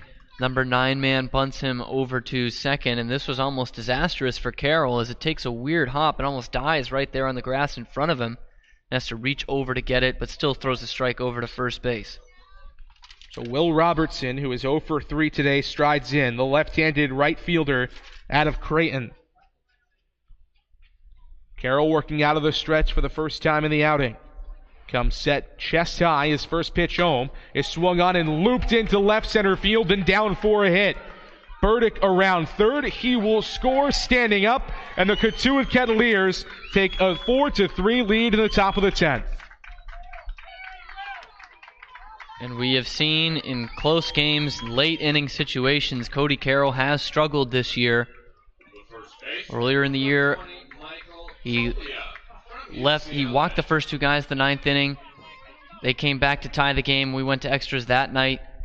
And now tonight in the 10th inning, very ineffective. The only out he's gotten in the sacrifice bunt of the 3 hitters so far. And that single brings in the go-ahead run. It's a crucial rest of the inning here for Cody Carroll to keep it at just 1. Doesn't get any easier with Michael Tolley in the batter's box. First pitch to the powerful lefty out of UCLA. Misses outside, 1-0. Switch hitter batting left out of Gig Harbor, Washington. Carroll ready to go on the mound once again. Brings it chest high, the 1-0. Called strike on the outside corner on the breaking ball, 1-1. Tolia today 0 for 2 with a pair of walks and a run scored.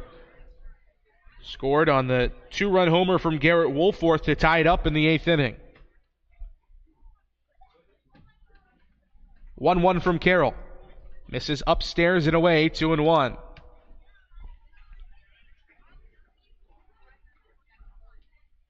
Tolia has a ton of talent, as we mentioned. First team All Pac-12 this year after hitting over 330 for the UCLA Bruins with a ton of power. 2-1, chop to the right side of the infield. Nasty hop over the head of Oliver Dunn and into right. Moving up to third is Will Robertson. It'll be a single for Michael Tolia on just a nasty, nasty, unfortunate hop. That ball could have gotten them out of the inning, but instead runners at the corners with only 1 out. Yeah, that looked like the inning-ending double play there. Nothing you can do if you're Oliver Dunn right between the infield grass right on the lip that goes into the stone dust here in the infield at Spillane. And just an absolutely wicked hop. How many times have we seen that for both teams in these Gatemen games the last week or so? At least 2 times for the Gatemen. I can think back to the Stony Brook game at Stony Brook with Brewster. One went over the head of Ryan Kryler. That also produced a run in that game. Just unfortunate hops for the Gatemen over the last couple of days. First pitch to Garrett Woolforth, fouled back right toward us, 0-1. Also saw Paven Parks benefit from one the other day at White House Field in Harwich, part of that big 4-run inning. He was able to get to second on one, very similar to this one, to the second baseman. 0-1 breaking ball in for a strike, 0-2 to Garrett Woolforth, who has been the hero in this game for Cotuit. A 2-run homer in the 8th to tie it. Since then, the Kettleers have scored 1 in this 10th to take the lead. Still in business with runners at the corners and 1 out. The 0-2 to Woolforth. Rocketed down the right field line, but foul out in front of the breaking ball that time from Carroll. Still 0-2.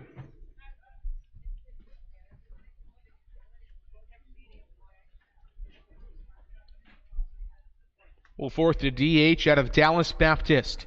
His first home run of the season in the 8th in his 4th game with Cotuit. The 0-2 to him. Misses outside and high, a ball and 2 strikes. Runners at the corners. At third, Will Robertson. At first, Michael Tolia. Cody Carroll, the pitcher on the mound. The slender right-hander comes set. His 1-2. Popped up foul back and left. Still a ball and 2 strikes.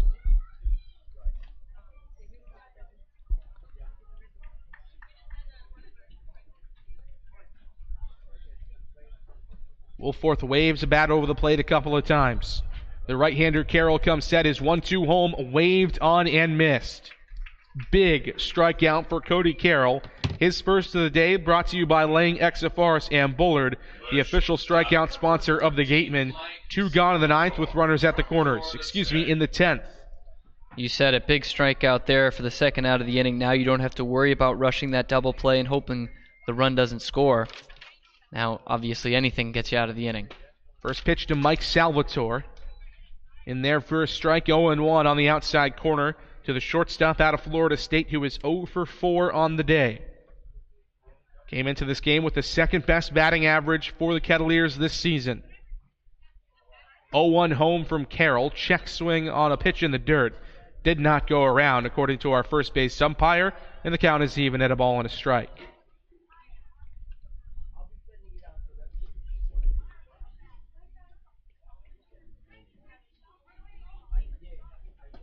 1-1, waved on and missed on a good breaking ball. Looked like the electric slider that Carroll features at times. 1-2. Salvatore out of Ewing, New Jersey in Ewing High School. Coming off his junior year at Florida State, he'll be a senior with the Seminoles next season. Carroll comes set with runners at the corners. The 1-2. Misses low and away. 2-2.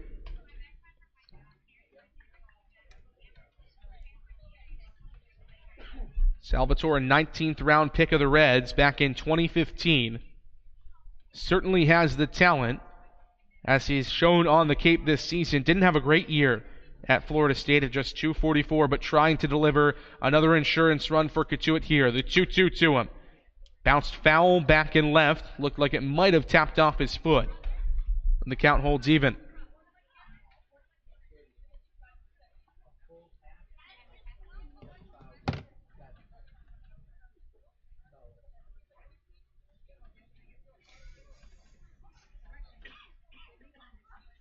The 2-2 from Carroll, waved on and missed on the slider. Back-to-back strikeouts to end the inning for Cody Carroll, but not before he gives up an RBI single to Will Robertson. That brings in the go-ahead run. 4-3 Cotuit as we head to the home half of the 10th. The Gatemen trying to come back from a 1-run deficit when we come back on the Gatemen Baseball Network. At the intersection of Route 195 and 28, Wareham Crossing, home of Lowe's, Target, and Red Robin, is the sponsor of the Gatemen Intern Program. They help to provide a world-class internship experience in broadcasting, marketing, sports management, and baseball operations. Check out Wareham Crossing's schedule for this year's Summer Movie Night Series.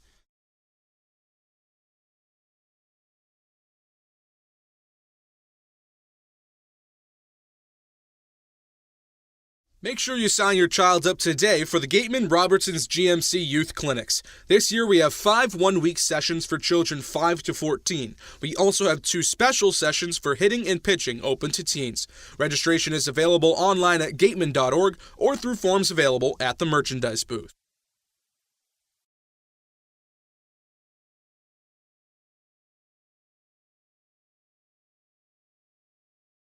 At E.L. Morse Lumber, commitment to the customer shines through in every aspect of their daily operations, including their competitive prices, complete product selection, and superior customer care. Visit E.L. Morse Lumber, located on Cranberry Highway in Wareham, for service with a personal touch.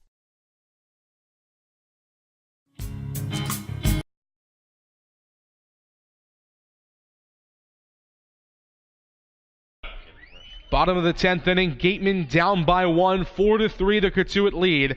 And Lyle Lockhart, Pavin Parks, and Luke Roscom due up for Wareham against the right-handed all-star Stephen Schock for Cotuit.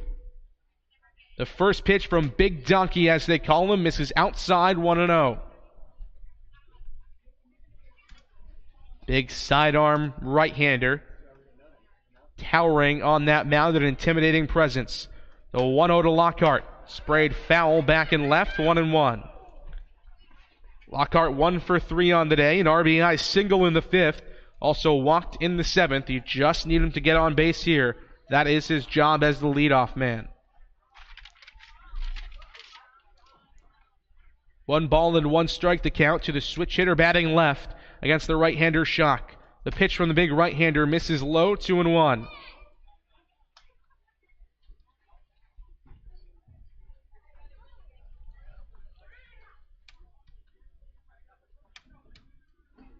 Dead silence here at Spillane Field. The 2-1 to Lockhart, waved on a miss, 2-2.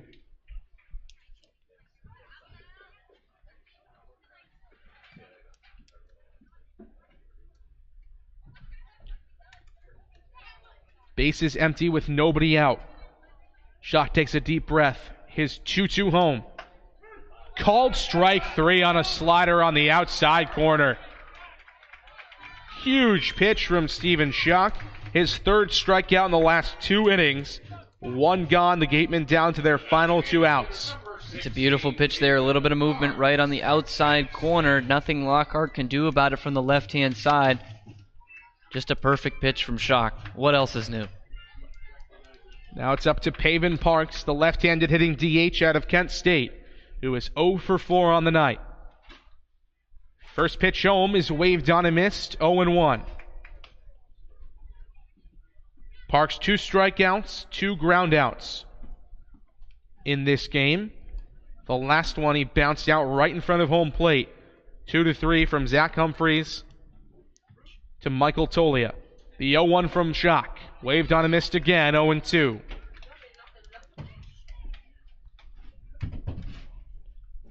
If there was ever a time to break out of the slump for Pavin Parks, it is now against the right-hander Schock, with the Gatemen down 1 to the Kettleers. Schock ready to go on the mound, towing the first base side of the rubber. Kicks high and fires the 0-2 home. He misses low, 1-2. With the 0 for 4 today, Parks at 192 on the season for the Gatemen.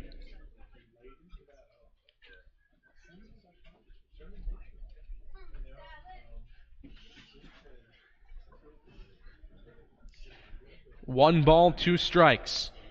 1 out, bottom 10, Gatemen down 1. Schock takes a deep breath. His 1-2 home. Just misses above the belt. Gutsy take from Pavin Parks, 2-2.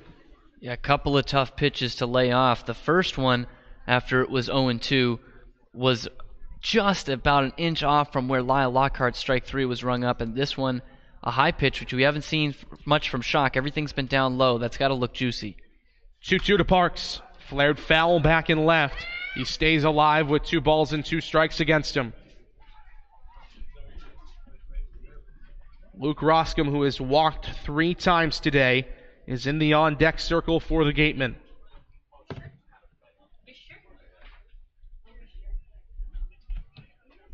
Schock takes a deep breath. His 2-2 home. Called strike 3 on the outside corner. 2 gone in the 10th.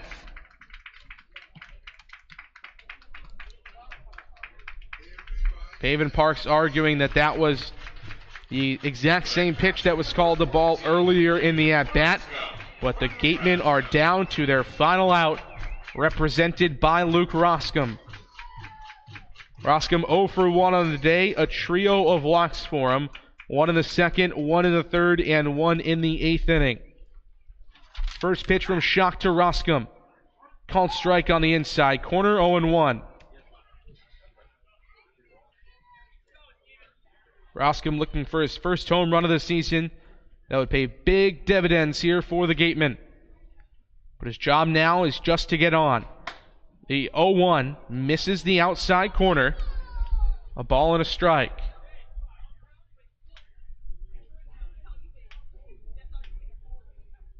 Tall stance for Roscom. Taller stance on the mound for Schock. The 1-1 home. Misses outside, 2-2. Coming into this game, Roscom at .292 on the season. 2-1 the count to him here.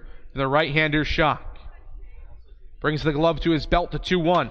Tap to the right side of the infield, the dribbler toward the second baseman. He fires over to first, and that will do it for Wareham.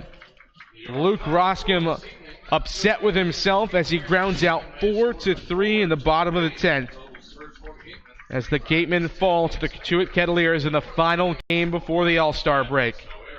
It is a 3-1 lead for the Gatemen back in the 8th inning. And then Ryan Stoudemire gave up a 2-run homer to tie it. And Cody Carroll gives up an RBI single. And the game-winning runs comes in to score in the top of the 10th inning. Another bullpen, don't want to call it meltdown, but another bullpen mishap for the Gatemen today. Yeah, it comes down to the bullpen again. Not only did they allow all 4 of the runs, but in crunch time, they just didn't get it done. You know, Ryan Stoudemire has had a great renaissance to his year after a rough first 2 times out. He's been great since then. 5 straight shutout appearances coming into this one. And he looked good, but when you give up the 2-run tying homer, that's what people are going to remember. And then Cody Carroll really struggling in the 10th inning. Luckily for the Gatemen, it was just 1 run coming across, but still not enough for Wareham in the end. A tough loss to take tonight. So the All-Star game coming tomorrow. Couple of All-Stars for the Gatemen, 6 on the day, but only 5 will make the trip, with Bryant Packard heading home with a little bit of an illness, that will end his summer with the Gatemen. The All-Star representatives tomorrow, 3 starters in the field for Wareham. Sahid Valenzuela will start at shortstop.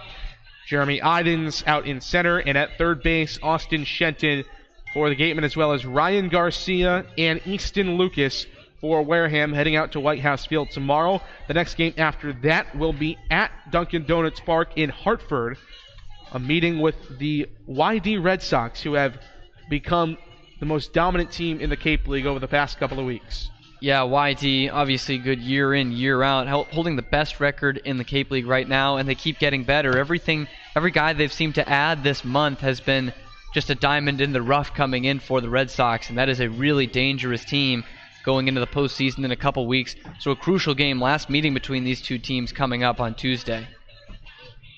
A tough loss for the Gatemen tonight, 4-3 in extra innings against the Cotuit Kettleers. The game-winning run coming in off the bat of Isaac Collins' Creighton teammate Will Robertson. An RBI single in the 10th against Cody Carroll to win it. That'll do it for us here at Spillane Field. Thank you for listening to this broadcast of Wareham Gatemen Baseball on the Gatemen Baseball Network. We want to thank our general manager, Andrew Lang, our sideline reporter, Mary Orders, our beat writer, Ian Becerra, and of course, our do-it-all producer, Trevor Russo. We want to thank the third member of our broadcast team, Enrique Demore, who gave us the Cape League updates today. And of course, I'd like to thank my broadcast partner today, Cameron Stewart. The next time we will talk to you will be on Tuesday. 2 off days in a row for us here at the Gatemen Baseball Network. But back to work on Tuesday at 12:30 start from Hartford at the park of the Hartford Yard Goats, the AA affiliate of the Colorado Rockies, when the Gatemen take on the YD Red Sox. That game will be played at 12:30. The Gatemen Pregame Show will start at 12 noon on the dot. For everybody involved in tonight's broadcast, I'm J.D. Rachi saying so long from Spillane Field. Once again, the final score in extra innings. The Cotuit Kettleers 4, the Wareham Gatemen 3. We will talk to you on Tuesday afternoon.